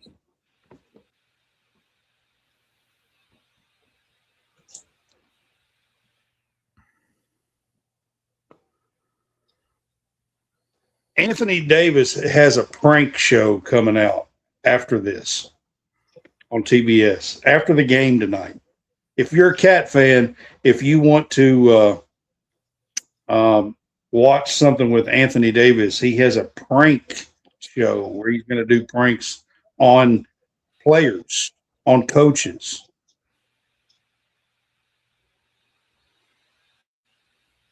I think I saw where Jason Kidd's on it, and a few it's going to be on players and coaches. It's called Foul Play. It's called Foul Play. It's with Anthony Davis, and he's pulling pranks on coaches and players. It comes on after the game, after the coverage of the game tonight. Well, UConn's not hitting shots. Well, I mean, honestly, nobody is.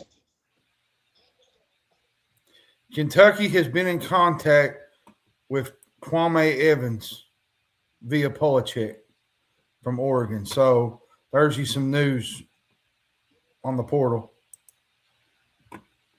Larry, I think you would like it, man. His Foul Play show, to be honest. Just going to give it a shout out here because I think it'd be a good little show. Pulling the pranks on the players and coaches. Yeah. Mike Dowd says, congratulations, Larry. The NIT winners, the 69th best team in the country. You know, oh, me. Sorry, Larry. I had to. You know, UConn has played this to perfection, you know. Michigan's had no threes. They're on pace to not go above their average, and yet Michigan still leads by 4. Does that not tell you how talented or not 4, 6, 5 or 6? Don't that show you that Michigan, how talented they are? Yeah, I mean, I think it's 6, and with a chance to go to the free throw line to make it 7, I think, here. So we are at the under 16 timeout here. Kentucky is going to have major interest in Kwame Evans, Jr. from Oregon. Jacob Polachek, I most of the time trust. And Wyatt Huff posted about it as well. I like Wyatt. Wyatt's pretty good too. Yeah. Do you like that, Brad? For more, like, I watched him a little bit, and yeah, I mean, I think he has a lot of talent. I mean, you know,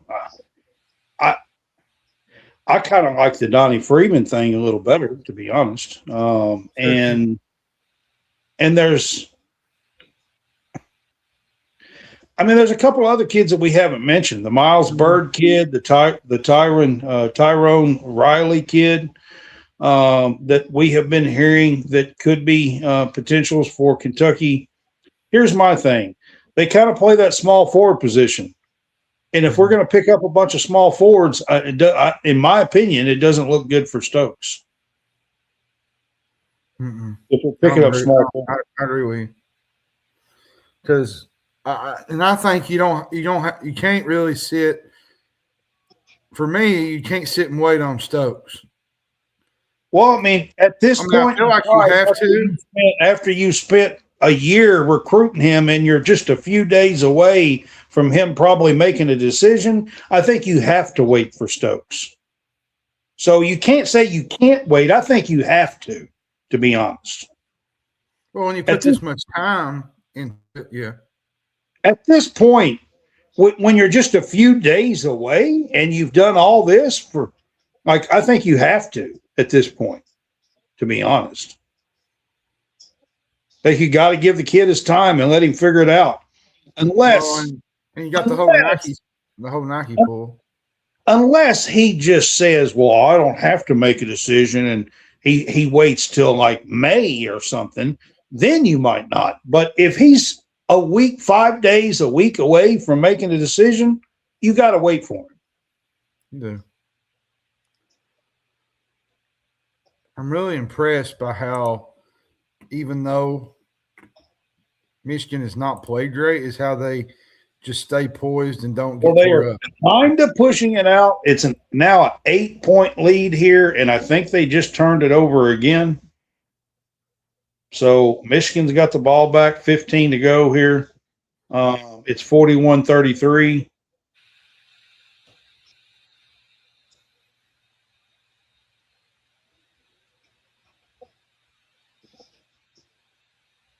And UConn did get a fast break point here, so maybe Malone has not had a great game. No. I felt like he played really well against Illinois. Oh, he did, and Duke.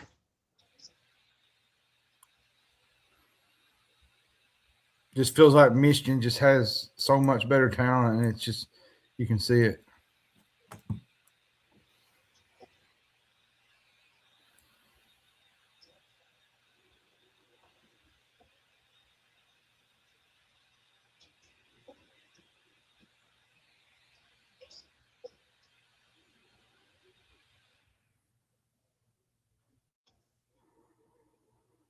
I mean, I just think you have to, if he's only 5 days a week away, I think you have to wait on him, to be honest. Yeah, I agree. Man, Braylon Mullins is 2 of 11 from the field.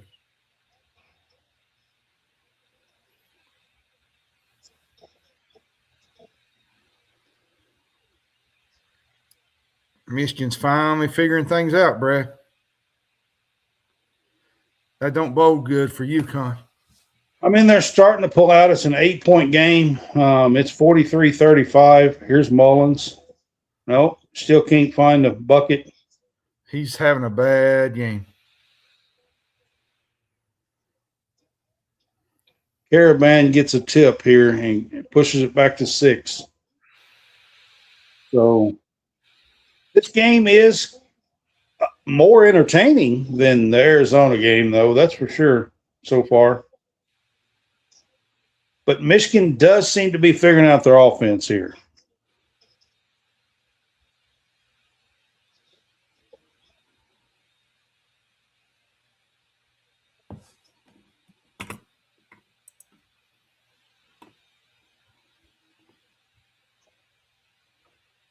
I mean, is it better than the Fab Five? If you're going to ask me, like, which team I think I would rather take, look, the Fab Five was pretty spectacular. But the game was played different back then.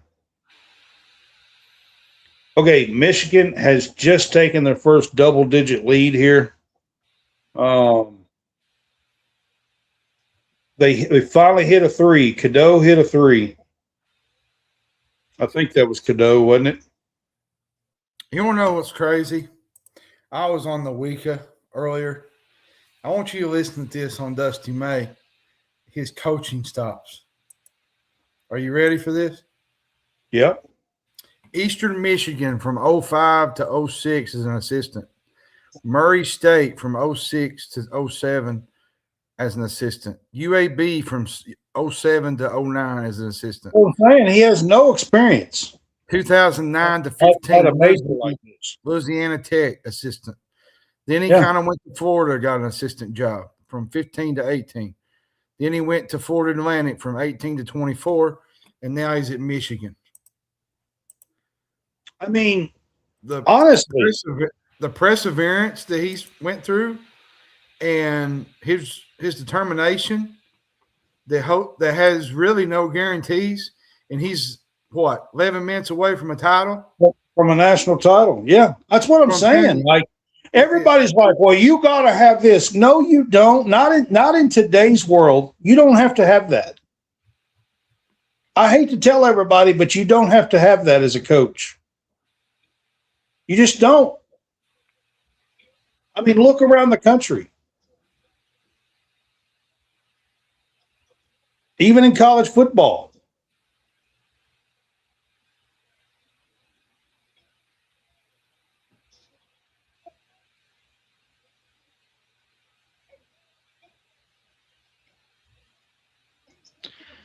I mean, look, this team plays different. This team probably is going to go down as the better team. I'm not going to argue with you about that. Like, I think this team probably is going to go down as the better team. But I can tell you at the let's time, be fair, Brad, they didn't win the title. The Fab Five at the time was way more heralded. Way more heralded. The problem with the Fab Five is that they did not get a title. They failed to get a title. And that's the reason why they're not, to be honest.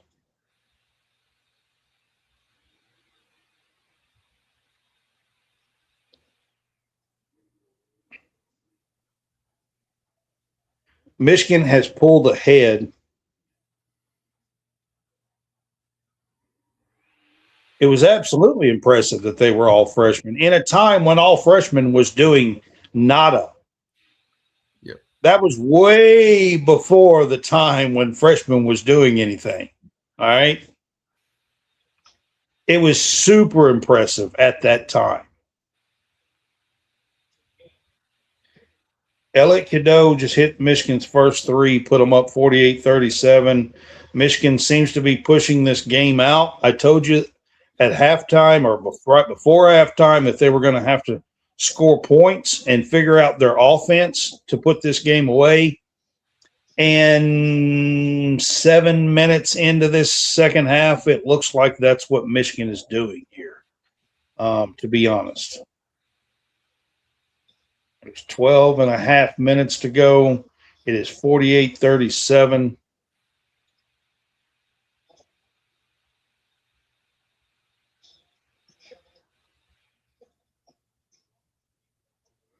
Yeah.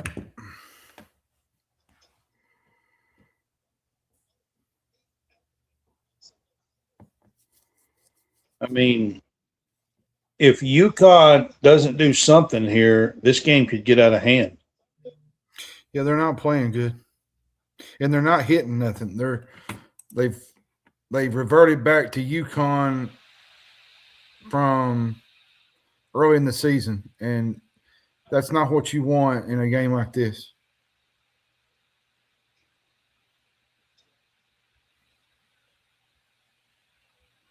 I mean, they had 29 at halftime. They got 37. Yeah. Let's see here.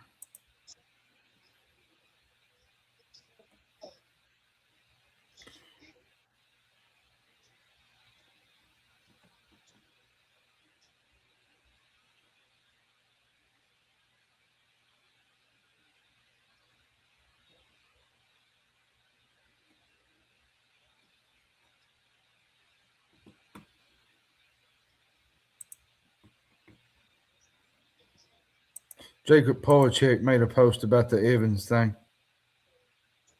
just now. All right. That he's going to visit or that they're going after him? It didn't really say. It was one of those insider articles things. Braylon Mullins is 2 of 12. Yeah. Caravan is 3 of 9. Reed is 3 of 10. Like, you're not going to win many games when you're shooting like that, Bray. And Michigan has just kind of done enough to kind of separate themselves.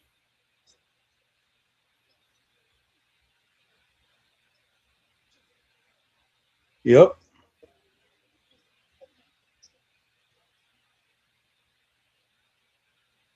But I'll give it to Hurley. what he done this year was pretty impressive. You know, I know it's not over, but All I'm right. saying We are going to the under 12 timeout here. There's 11:33 to go. It's 48-39. So just want to do the update at the under timeouts here. So, I mean, they had it to 11. They've cut it to 9 here with a bucket. But like you're right. I mean, UConn is struggling to score here, John. yeah, they're not scoring like I thought they would.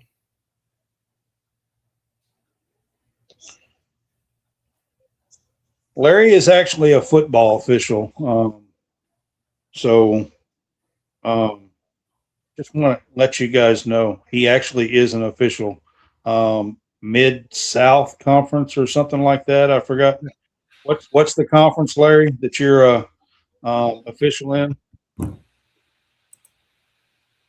It's for college football, but it's like smaller conference. But so if you guys are gonna like badmouth, if Josh is on here and y'all gonna badmouth the officials, Larry might get on y'all. Just want to say, and he probably can take care of his own unless he's just gotten too old. Are you too old, Larry?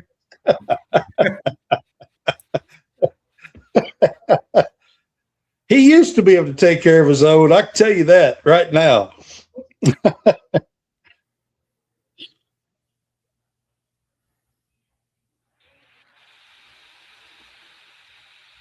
See, Larry's going to laugh at me, but he knows I'm right. He says I'm ancient. He used to be able to take care of his own. I remember well.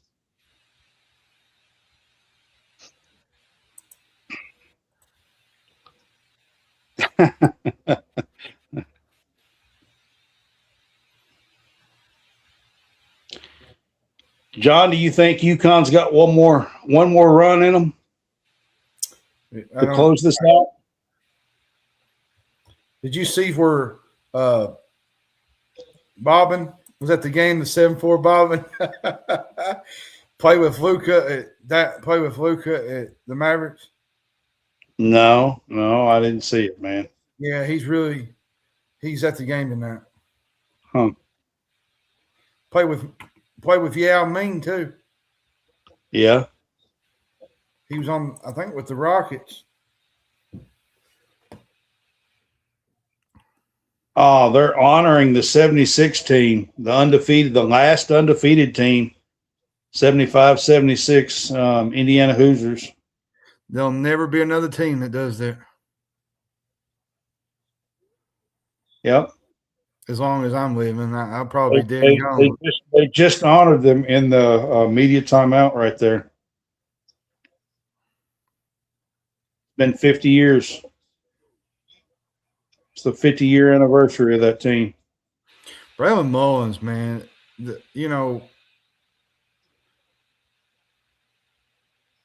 is just bad display of, I don't know if it's the nerves are getting to him. It's a championship game, or to be fair, he is a freshman, so yeah, in one of the biggest games of his life. And he had a pretty good game on this stage on Saturday. So yeah.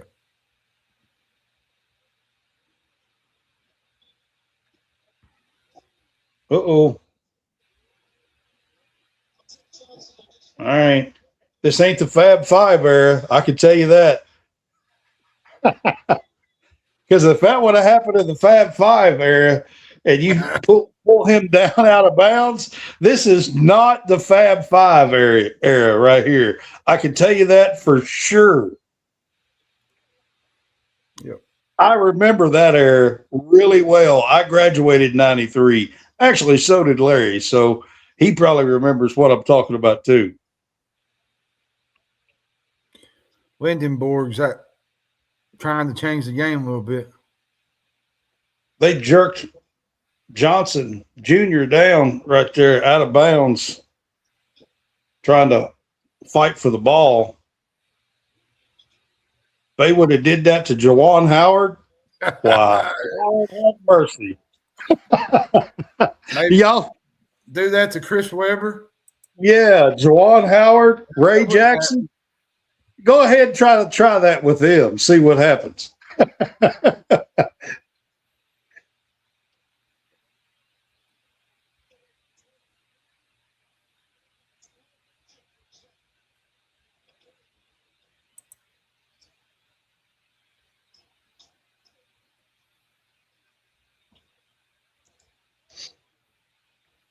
Mike says this game is rough. Ain't as rough as what I'm talking about. Go back to 1993, 92. See what I'm talking about. Yeah, it was a different game then.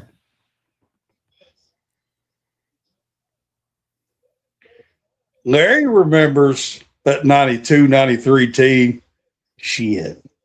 Hands thrown for sure. I'm telling you. Yeah. I'm telling you.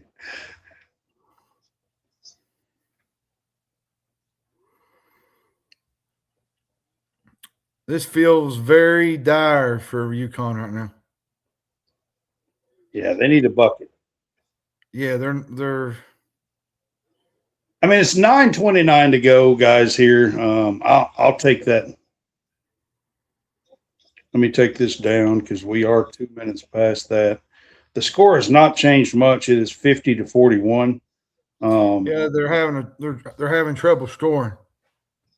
But it's 9:29. It's 50-41 here.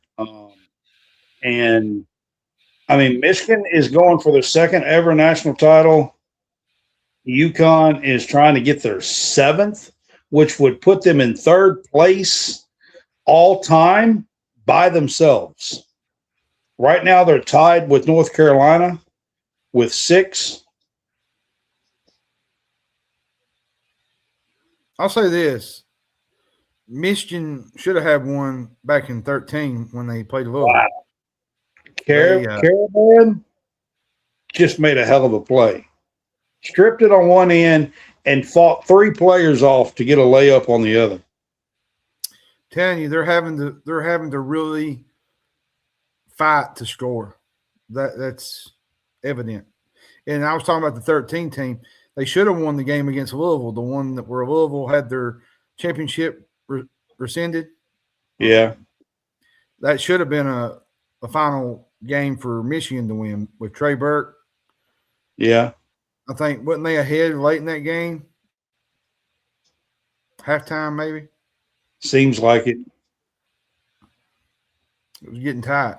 I know that. And Yeah. Louisville hit some shots down the stretch and won it. Yeah. I mean, honestly, like Patino wasn't the favorite in that Final Four. He wasn't. They should have lost to Wichita State, to be fair. Yeah. In the first game. Yeah. Yeah. If you remember, They almost did. yeah. They had to come back late in the second half to win. Yeah. Okay, UConn is making a push here, guys. It is 50-45.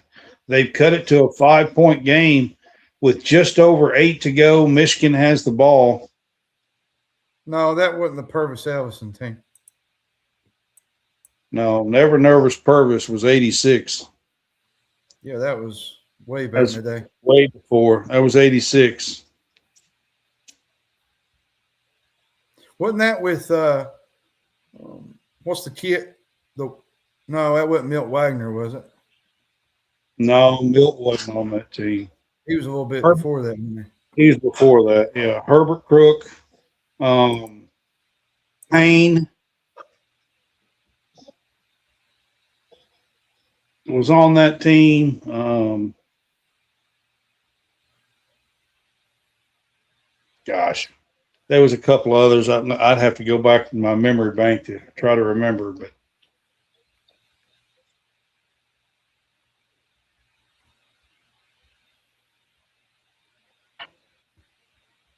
all right. Looks like we are going to the under 8 timeout here. Did you know that that Yaxel was in the same recruiting class as Cade Cunningham, Green, Kumunga, Evan Mobley, and Jalen Johnson? And he was not heavily recruited.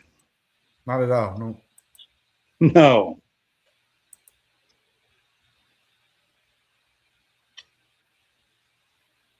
All right. They did make a little bit of a run. They cut it to 50-45. Michigan has hit one shot since then. It is 52-45 with 7:16 to go in the game here for the national championship. UConn has picked the pace up. They're hustling, trying to get pick up the speed a little bit here, and did cut an 11-point game down to 5. So we'll see what happens outside of this. After they come back from this timeout. How many we got watching right now? I can't see. Was 22. Yeah, it's up there and somewhere around there. Never nervous Purvis.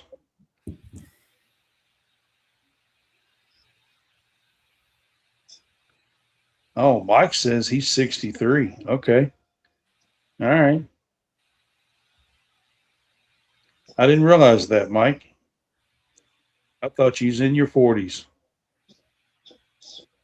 63. Okay.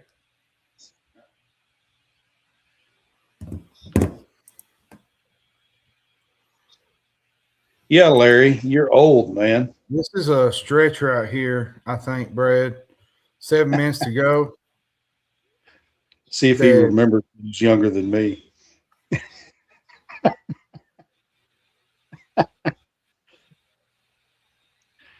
Sorry, I'm just messing with my best friend from high school. Yeah. Let's see here. See if he remembers that he's younger than me. Oh, me.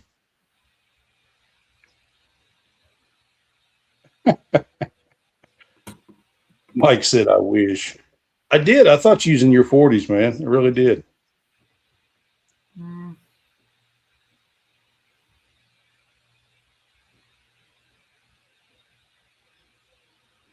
I tell you who has not played well.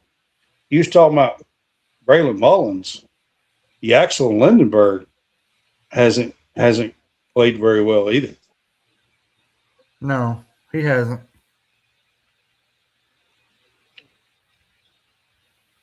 I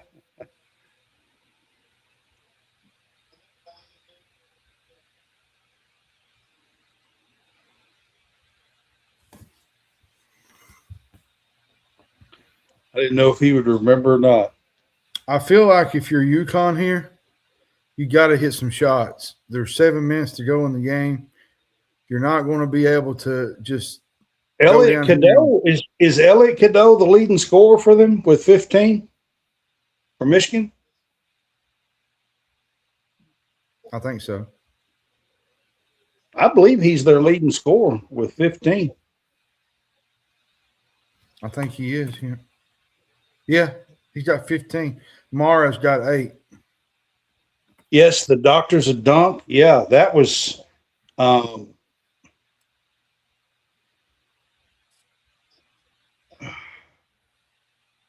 Scooter McCray, Rodney McCray,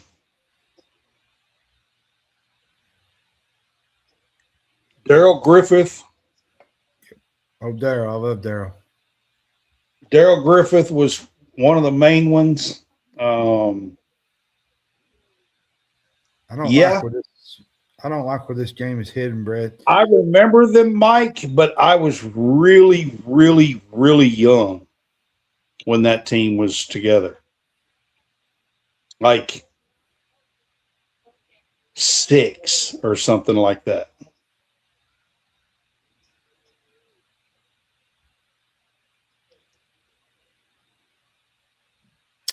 UConn just simply cannot hit shots.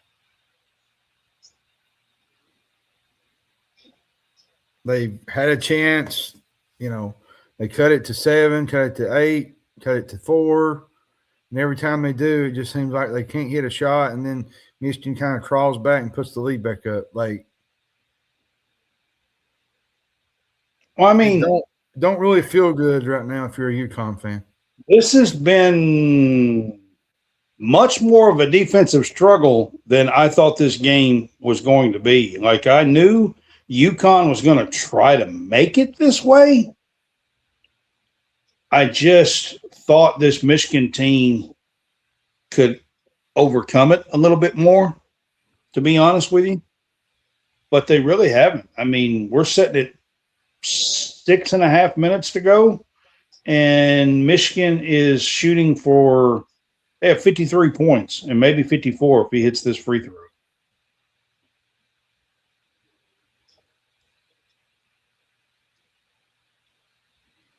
So they're on pace for maybe 70, something like that. Is about what they're on. Somewhere 60. I mean, they're on pace for something like that at the most, 68, 70. So, I mean, that's way under their average, way under their average. The one thing I will say that UConn is not doing, they started the game off 3-6, but they haven't been able to knock down a bunch of three-pointers. No, their three-point shooting's been bad. And Caravan just missed a free throw.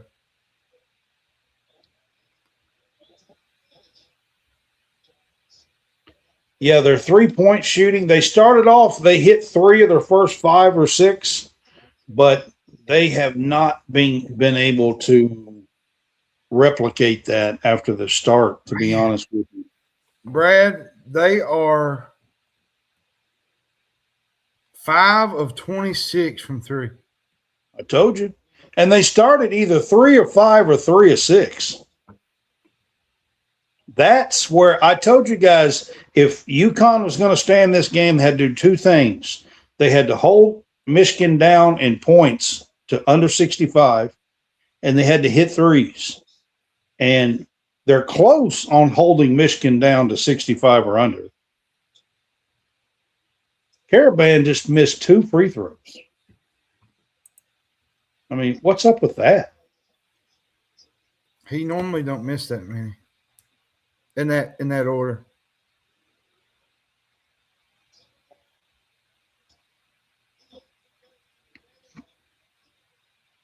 I mean, Braylon Mullins is going to have to do something. Well, I think this game is fixing to slip away from UConn, to be honest. It's the outside shooting. Well, right as I say that, Mullins buries a 3. Yeah, I just said that, and he hits a 3. Yeah.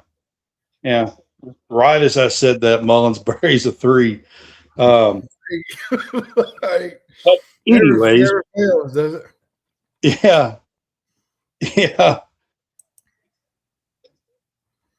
Yeah, Mullins is back home. He's from your neck of woods, Larry. I think that's where you're close to where you're originally from.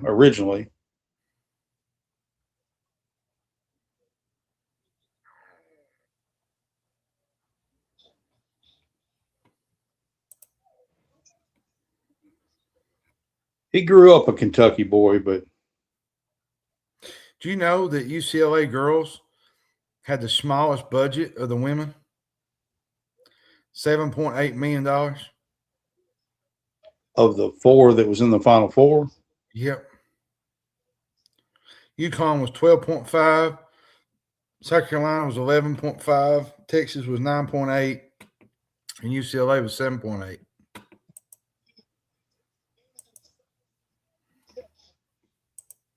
That's right there in Indy, I'm pretty sure, or right around. It's part of the metropolitan of Indy.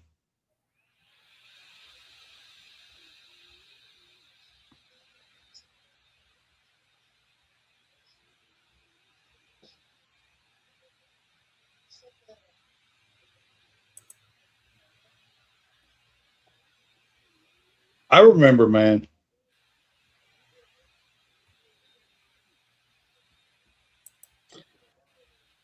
just so you guys know, Larry's mother was basically a second mom to me, to be honest.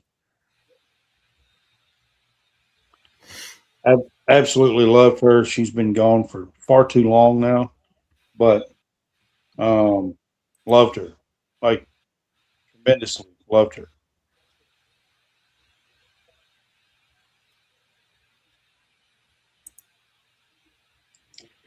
5:21 to go, 56-48 Michigan. That's where we are.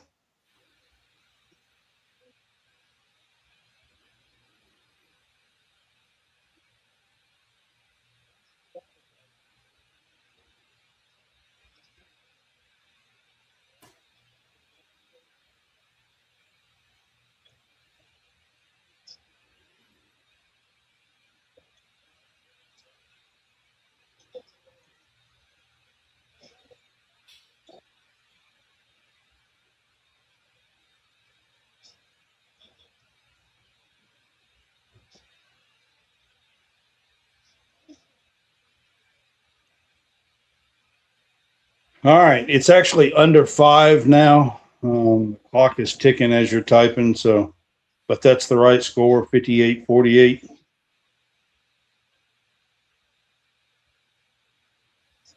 Mullins hits a second one. Well, So, I started saying stuff, and he decides to start playing. Yeah. Mullins hits a second one here, so it is now a 7-point game.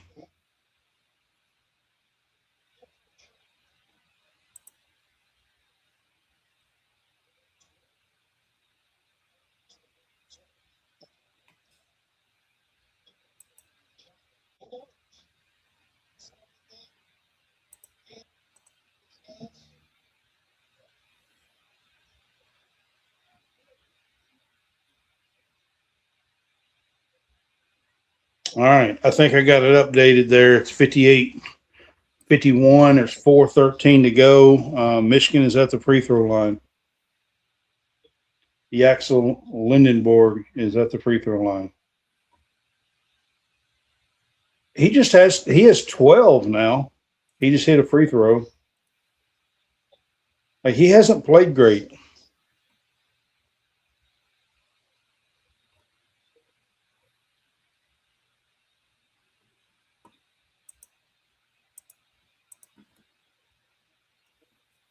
We did hit 2 free throws right there.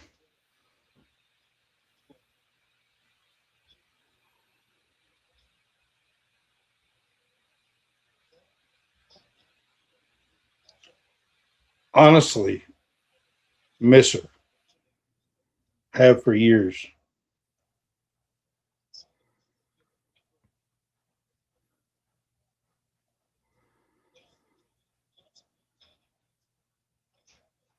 So we're under 4. It's 60-51. UConn has the ball. This feels like a really dire situation here. Let's be honest. We're fixing to go to the under 4 timeout here. So Kentucky has a Zoom call with the Thomas guard from LSU in the morning. Yeah. I'll be honest with you, I'm not real happy about that. And I'll say why is because he was injured last year. He was. But when he's healthy, he might be one of the best guards in the SEC.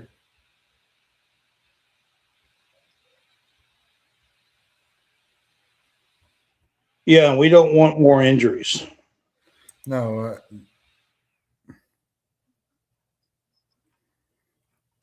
All right, updated score there for you, 60-51. There's 3:48 to go in the national championship game. Like I said, maybe Michigan is on pace for 60 here. Maybe. I mean, for 60, on pace for 70 here. And maybe that'll be enough if they can get to 71, 72. I've said this. Everybody talks about Dusty May and the job he's done. But a lot of people don't realize that sometimes it's about the pieces, like having to fit the roles. Yeah. People don't understand. There's more about with the coaching than there is with just getting a bunch of random guys. Well, I mean, John, you had Ben McCullum at Iowa, makes a run with them, and he's been one of those low tier, like, low conference coaches all his life. I mean, you can go through and look around, and there are several places that those kind of coaches in today's landscape is making moves. Even in college football, we just had Kirk Cignetti do it in football.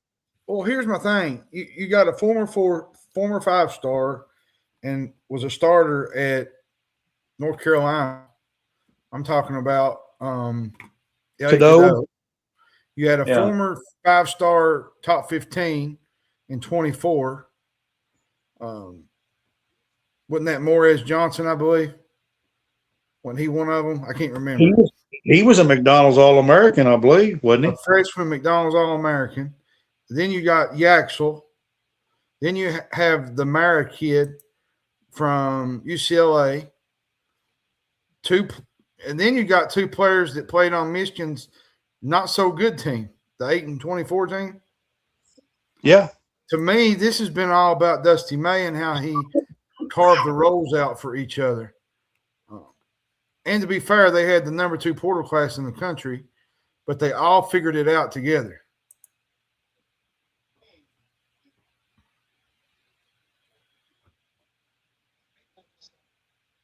Yeah, Mortez Johnson was a McDonald's All-American, but now that was in He was at Illinois. Yeah, that was in 24, I believe, wasn't it? I think it's all about. I've always said it's always about roles and about putting a team together and making sure that team can come together. And that's like I said with Kentucky this past year. Not everybody fit the roles that they were given. There was too many. Well, once we had injuries, John, I think we had players that had to play out of their roles. Jasper Johnson is one of them. He thought he was going to come in and be a combo 2 guard. Like, he was not expecting to be a point guard on this team. And I felt like he played out of position. Denzel Aberdeen was the same way. He was going to be a off-the-ball creator. Like, he was not planning on coming here and being a point guard. I'll say this. If Thomas is one of the point guards, that don't look really well for Dink Pate. I mean, maybe they've cooled off because they found out that he's not going to get eligible or something. I mean, that could be another thing as well. Or how many years he's going to be eligible or whatever. I don't know. I will say this much. Midnight strikes and early morning, you better get your coffee ready. That's all I can tell you. It's going to be wild, wild, wild tomorrow. It's going to be like a cannon being released out of a gun.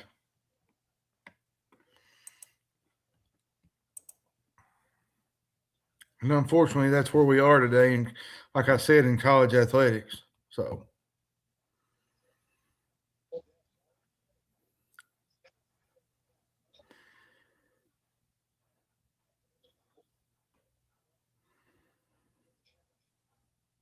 That was a dumb foul.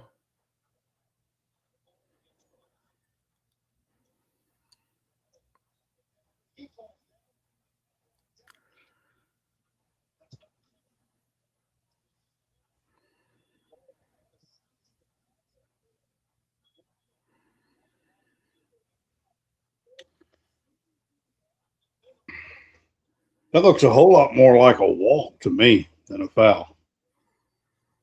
Yeah, I don't know. Like, travel, anybody? Mm-hmm. Yeah.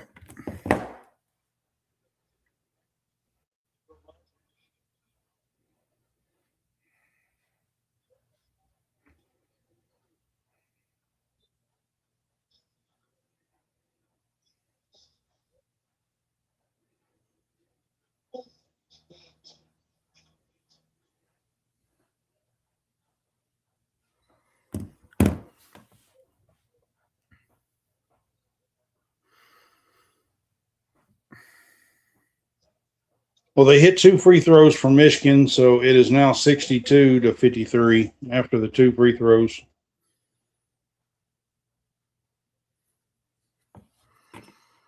Michigan, well, the thing about it is, you know, Carrot Band just hit a 3.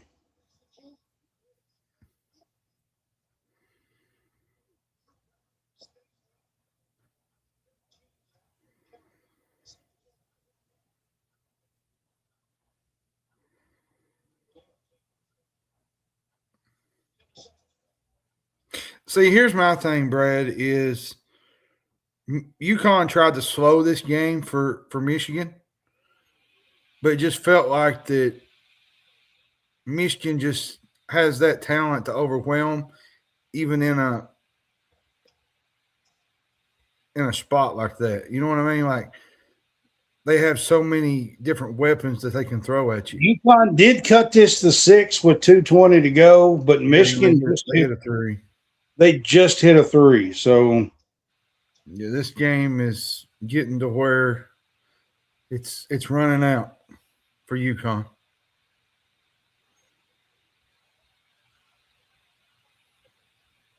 It's like 140 something to go. I don't know exactly what it is, but they had cut it to 6. It's like 147, 146, something like that to go. And Michigan just hit a 3, so it's 65-56. Yeah, that hurt right there. But Caravan right before that hit a 3 and cut it to 6. So, I mean, that was a big-time shot too.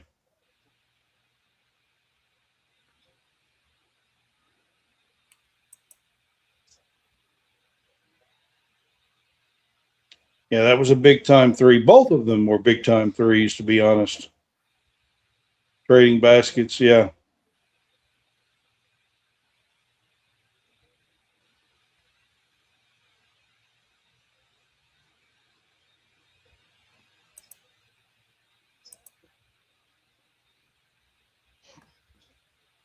It's 149 to go. I knew it was 140 something. But it's still a 9-point game again. UConn's got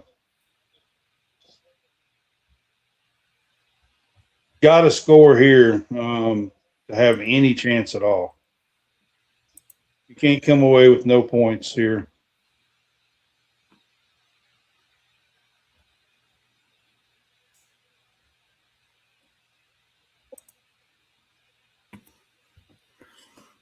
Wow. They got the offensive board twice, actually. And Terrace Reed is fixing to go to the free throw line with 1:23 to go.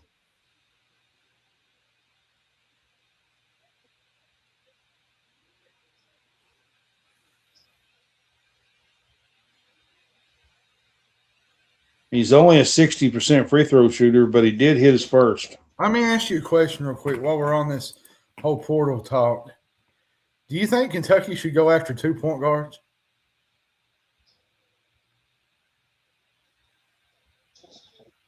I don't think they will once you brought in Mason Williams. I think Mason will be your backup. The reason I say that is because the whole injury you thing. Probably bring in a combo guard like Denzel and Jasper and have Mason, and then you have 3 that can bring the ball up and do that kind of stuff. But as far as as far as true point guards, I say you don't have 3 true point guards on a team. The reason I say that is because of the injuries last year, and I don't understand what Pope's infatuation is with injured point guards. I mean, I'm not a fan. I mean, don't get me wrong, Thomas is good, but at the same time, it's just a meeting. 16 games. We'll see. I mean, it's just a meeting.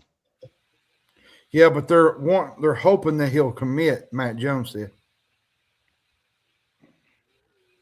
I'm not a huge fan of injured point guards, but Pope seems to love them for some reason. Well, I mean, to be fair, Jalen Lowe wasn't an injured point guard until he got to Kentucky.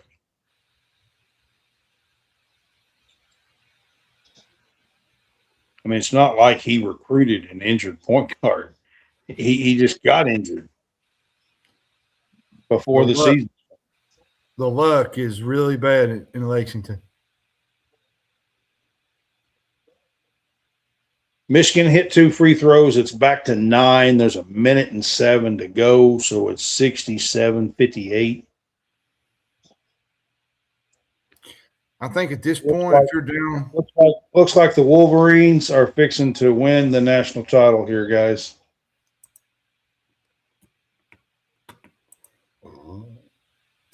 Excuse me.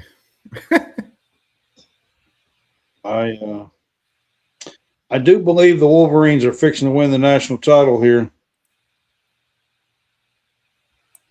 And Dusty May is going to get one. You know, John, before this finishes right here, there's really not that many coaches in college basketball right now that have won national titles. Mm-mm.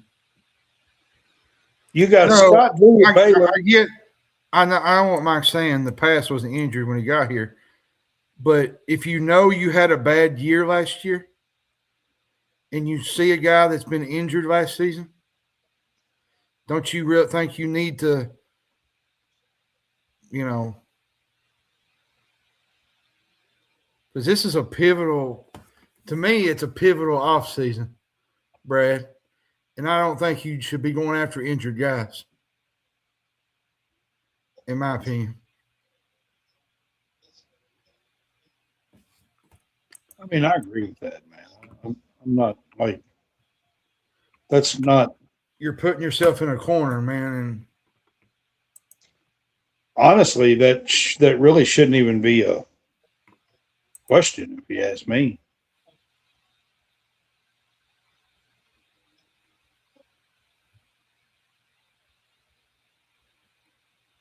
Like, I'm pretty sure the last thing you would want to deal with again would be injuries. Now, just because you get somebody today that's healthy doesn't mean November 30th they don't get injured on the floor. I mean, it can happen. But you sure don't want somebody that already has a lingering issue.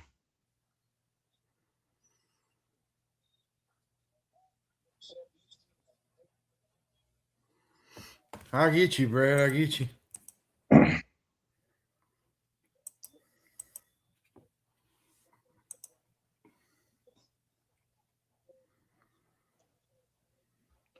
They do need a point guard. I mean, they just didn't have one this year, and that's my thing is, does Pope, does he not know that the fans are,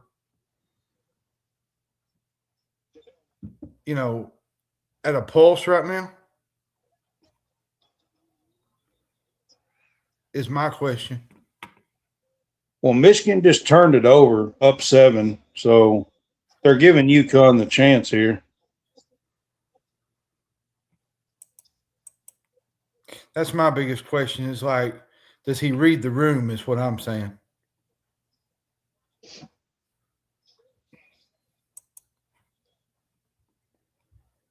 mean, that's not the room, John. I mean, he had to live that all season long. He had to coach it and live it and coach around it and deal with it and deal with the injuries and deal with the trainers. And, like, he had to live it all season long. But that's not what I'm saying. Like, but why would you go after another injured point guard?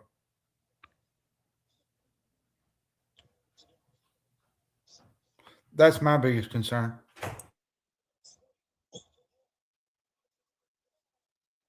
Oh, my God. They turned it over and banked in a 3. Solo ball just banked in a 3, guys. It is down to 4 with 37.2 to go.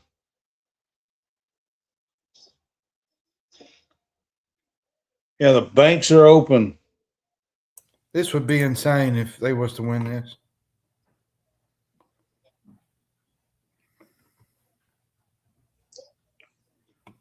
Well, the banks are open apparently.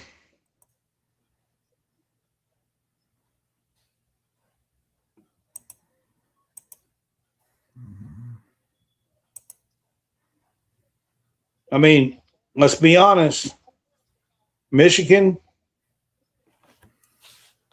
Mike, I had the get what turnover. that's not what I'm saying. Michigan had the turnover and had a chance to put this game away. All I got to do is get it in bounds, not have the turnover, and they have to almost foul you and go to the free throw line here.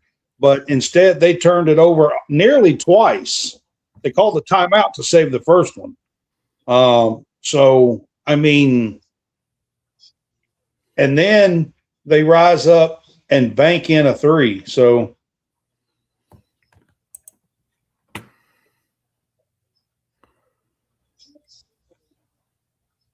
I get what you're saying, Mike.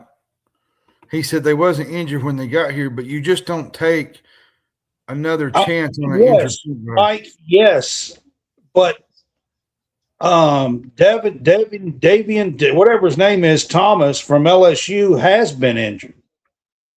So he just missed.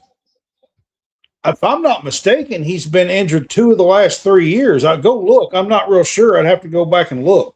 He missed 16 games last year. Yeah.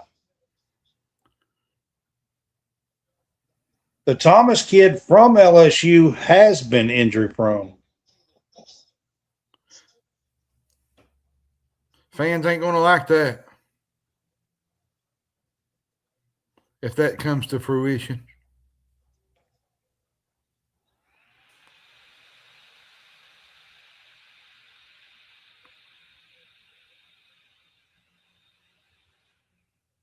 All right, they got the ball up. They did get the ball to Elliot Cadeau's hands. I think he's one of their better free throw shooters here. It's 29.5 to go. And Elliot Cadeau is going – no. I thought that was Cadeau. It's Gale shooting the free throws. Yeah. Oh, boy.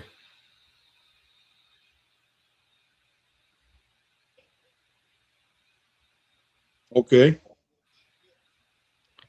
I thought that was Cadeau that they fouled, but it wasn't. It was Gale.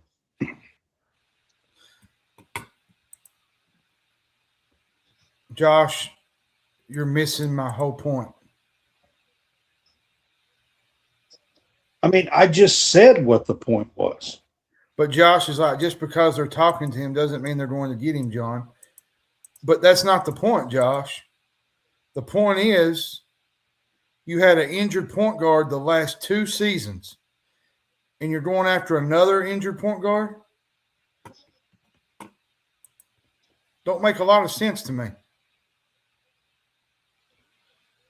Well, Caravan just missed a three. There was 15, 16 seconds to go. He took a three, had a pretty good look, missed it, was short, and scrap. Michigan gets the ball. They have a foul. There's 13-something to go. Michigan just missed 2 free throws, so they kept UConn in this game here. Now they're going back for another set of free throws. It's now same score, but 13.4 seconds. I mean, no offense, but sorry if I'm very concerned about an injured point guard situation again.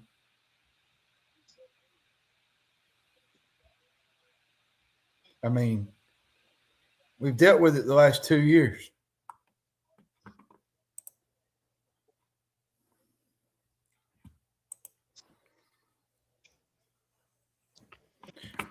Unless they found out some kind of thing that he's going to be okay next year. You know what I mean? Like going through protocol.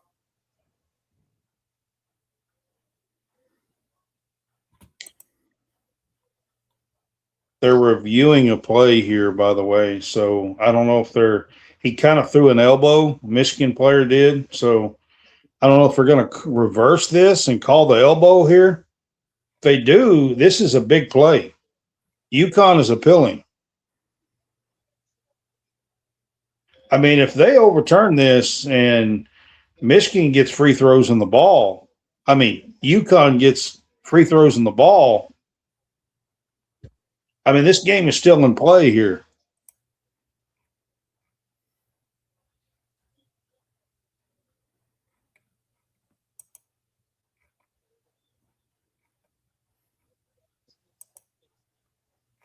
I don't know what the actual appeal is. I have this turned way down.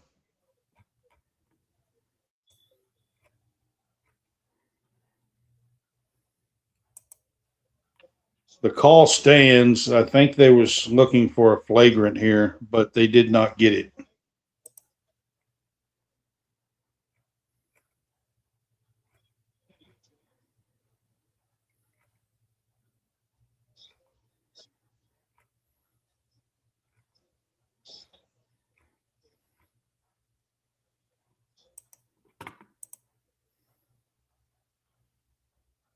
Well, Michigan did step up. They have hit one free throw here, trying to make it a 6-point game with just 13.4 to go. I mean, I don't blame him. The game's on the line. National title's on the line. I would, if I had an appeal, I would use it.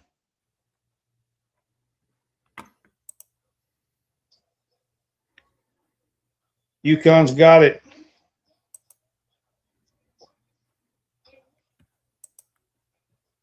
It's over. It's over 69-63, guys. Michigan wins their second ever basketball national championship. The demons of the Fab Five are officially eliminated.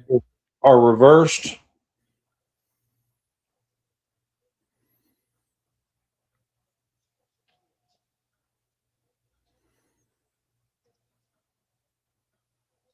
Hey, Larry, I believe you too. He said, I believe talent overrides injury proneness, but you don't take a chance on it, though.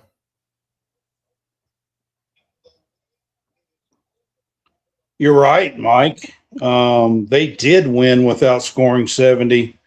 They scored 69. That's unreal to me. When this game, if you would have told me that UConn was going to hold them into the 60s, I would have said they would have absolutely had a real chance to win this. I guess they did, was right there. I mean, they did have a three with about 15, 20 seconds to go to cut it to one. So, I mean, they were right there and held this game into the 60s. I mean, honestly, UConn did exactly what they needed to have a chance in this game, to be honest.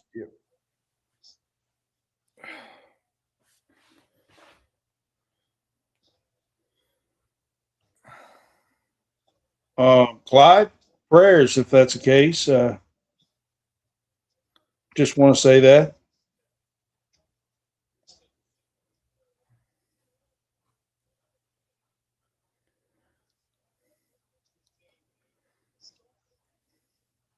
Night, Josh.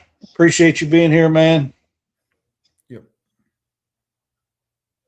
Michigan wins the national title, guys. Like I said, a historic basketball school won a football championship, Big Ten, and a historic football school won a basketball championship, Big Ten, this year. You know what's crazy is this is the first Big Ten since 2000. Since Michigan State. Yep, since 2000. It's been 26 years since the Big Ten has won a national championship. Yep.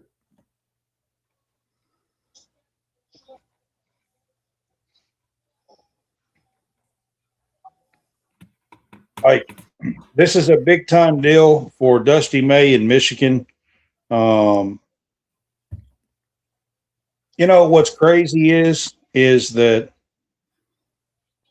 they fired one of the Fab Five to hire Dusty May. Juwan Howard was there as the coach. Yep. And now he's there, at the Final Four, cheering them on as a fan. but it's just kind of weird to me that 2 years ago they fired him, was 8-24, and now they are like celebrating a national championship 2 years later. 89. Yeah, it was 89, Clyde. Yeah, I mean, Larry, I would say this is the best Michigan team ever now that they won the title. Yeah. I mean, like I said, I still kind of give the prestige of that 93 class the edge as far as like their class and their prestige. But as far as the best team ever, it's probably this one. Yep.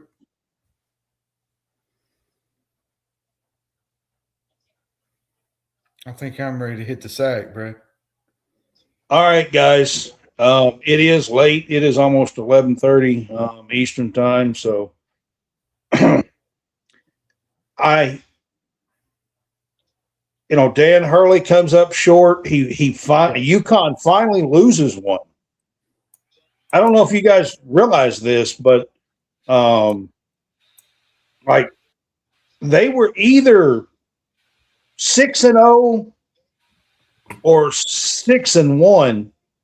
I think they were 6-0 in the finals. Yeah, before they hadn't lost much. Larry, man, appreciate it. Mike, I appreciate it. Josh, I appreciate it. We've had a few on here.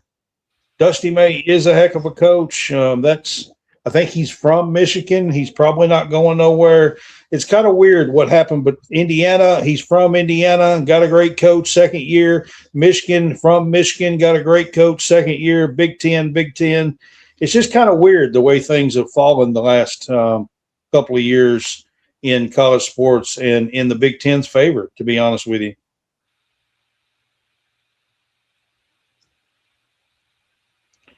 You're good, Clyde. Appreciate you. Like I said, prayers to your aunt. Hope everything goes good.